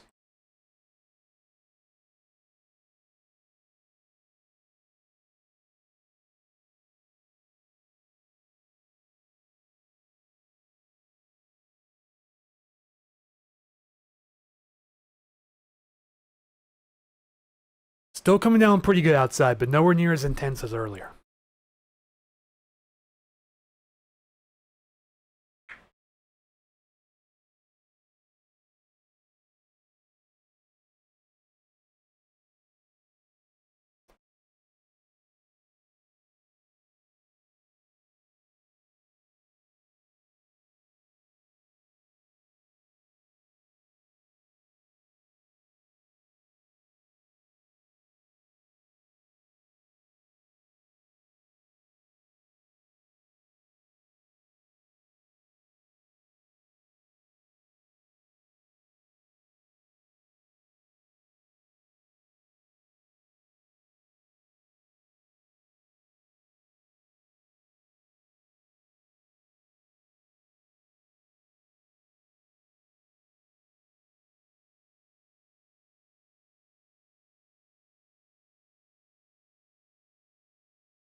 Do we have any more comments or questions from anyone in the chat? I think we'll start wrapping things up at the 4-hour mark here. Gotta save my voice for tomorrow and potentially tonight if I go on a Facebook live stream.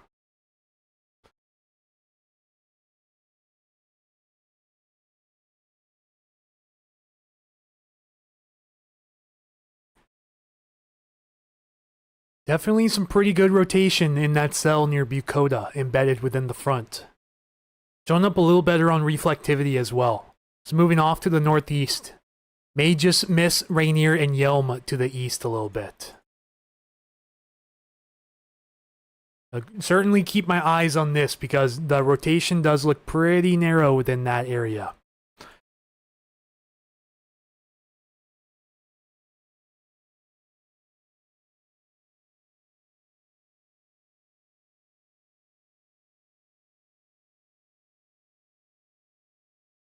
There's your rotation right there. Inbound winds towards the radar, outbound winds away from the radar.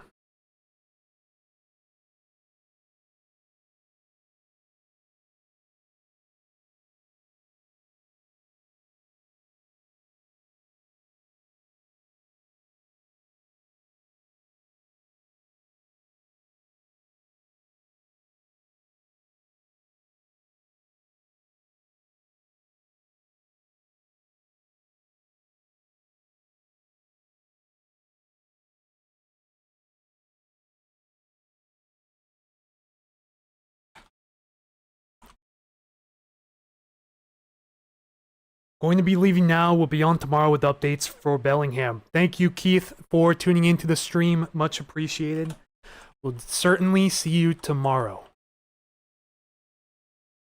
I think due to the timing of the event, probably going to be an at-home stream. I was considering doing an IRL on the road stream for a short time, but I don't believe that is going to be the case now.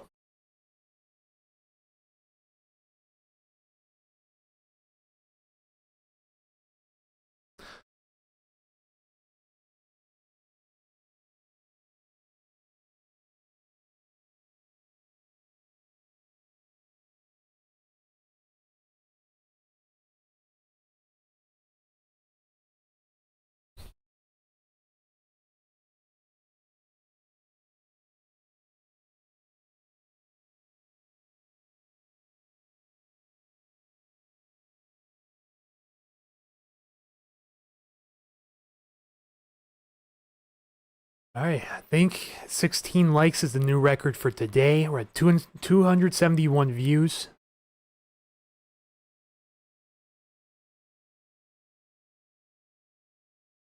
I believe we're going to start winding things down here a bit because my voice box is starting to get a bit tired.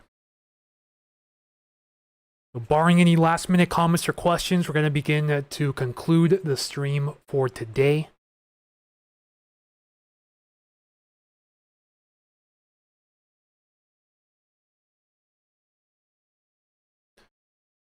Yeah, the rain has really settled down here in the South Sound. Like that area of rotation has started to dissipate quite a bit up here. Maybe a small little kink in this area, just east of Carnation up in the foothills. But not seeing any definite rotation in this line right now.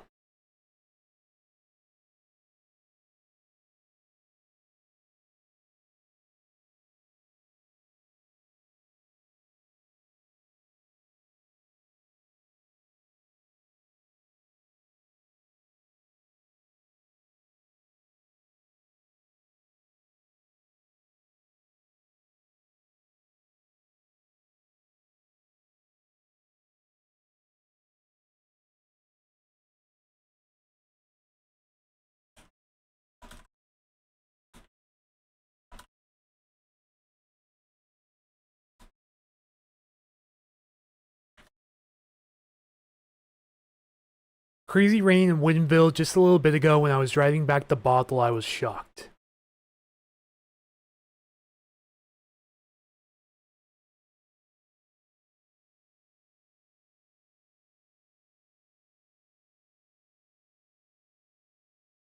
Alright, anyone watching right now who isn't subscribed, please consider subscribing and ringing that bell if you are satisfied with my live weather coverage.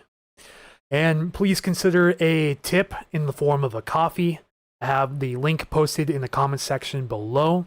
Also have links in the description of all of my videos. It would be a huge help and goes towards the development of this channel.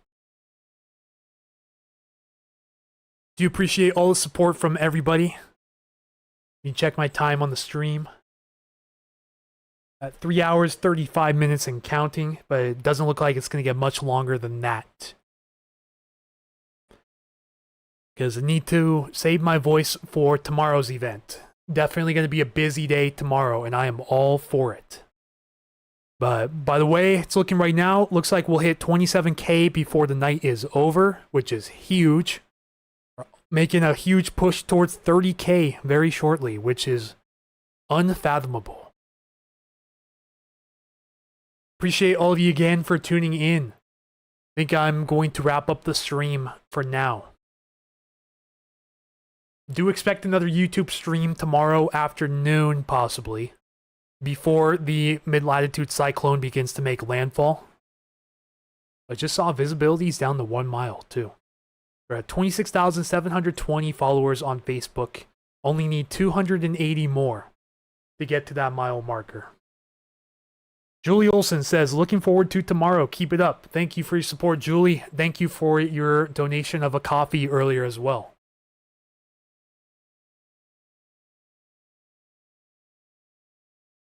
Yeah, I gotta get some things cleaned up and maybe set up a few new stream features. You know, I do have Streamlabs software integrated with my recording software, so I might be able to pop up like follower counters, viewer counters, comments, and so on. I just haven't messed around too much with the format yet. But the possibilities are definitely endless. At least within a non-subscription, area. But if I do get enough for subscriptions and donations from the viewership, then we can definitely make a shot towards changing the stream format to stream to Facebook and YouTube simultaneously. That could definitely help boost the reach to people. But right now, it's just a little bit out of the realm of affordability. But I know a lot of you guys understand, and thank you guys for understanding.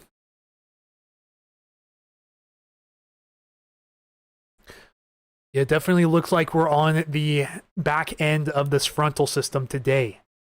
So now after this, all eyes turn to tomorrow afternoon to see what happens with the mid-latitude cyclone. Will it make a direct hit on the Puget Sound? Will it move north or will it move south of the area? That is the question. It's raining super hard at the Tacoma Mall. That is true. Radar shows a pretty good downpour right over the Tacoma Mall. This is moving into my area. But then things clear up a little bit, maybe some more post-frontal showers, but then it should really start to clear up behind. We're starting to see some lightning strikes here on the coastal radar on RadarScope, which is it's pretty hard to see, but there were lightning strikes there at one point. That cell was stronger just a few frames ago. Starting to see some lightning approach the coast. It does look like we have some areas of rotation approaching the coast as well. Pretty narrow, but it is there for sure.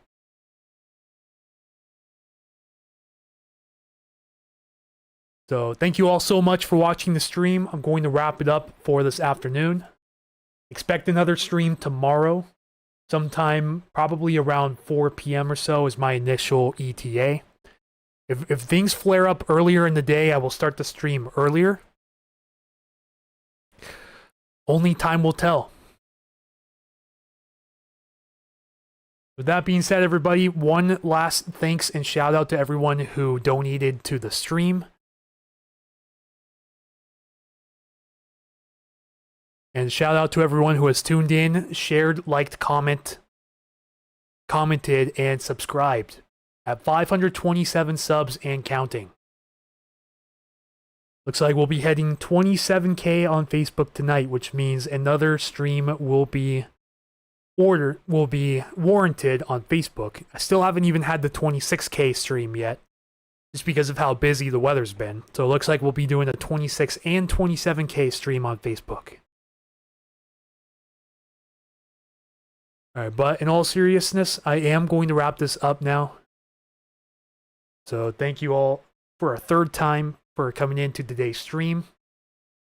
Stay weather aware out there. Turn around, don't drown. And if you hear thunder, you're close enough to be struck by lightning. Remember all of those important steps. This was Anthony with Puget Sound Stormwatch. Signing off. Have a great afternoon, everybody.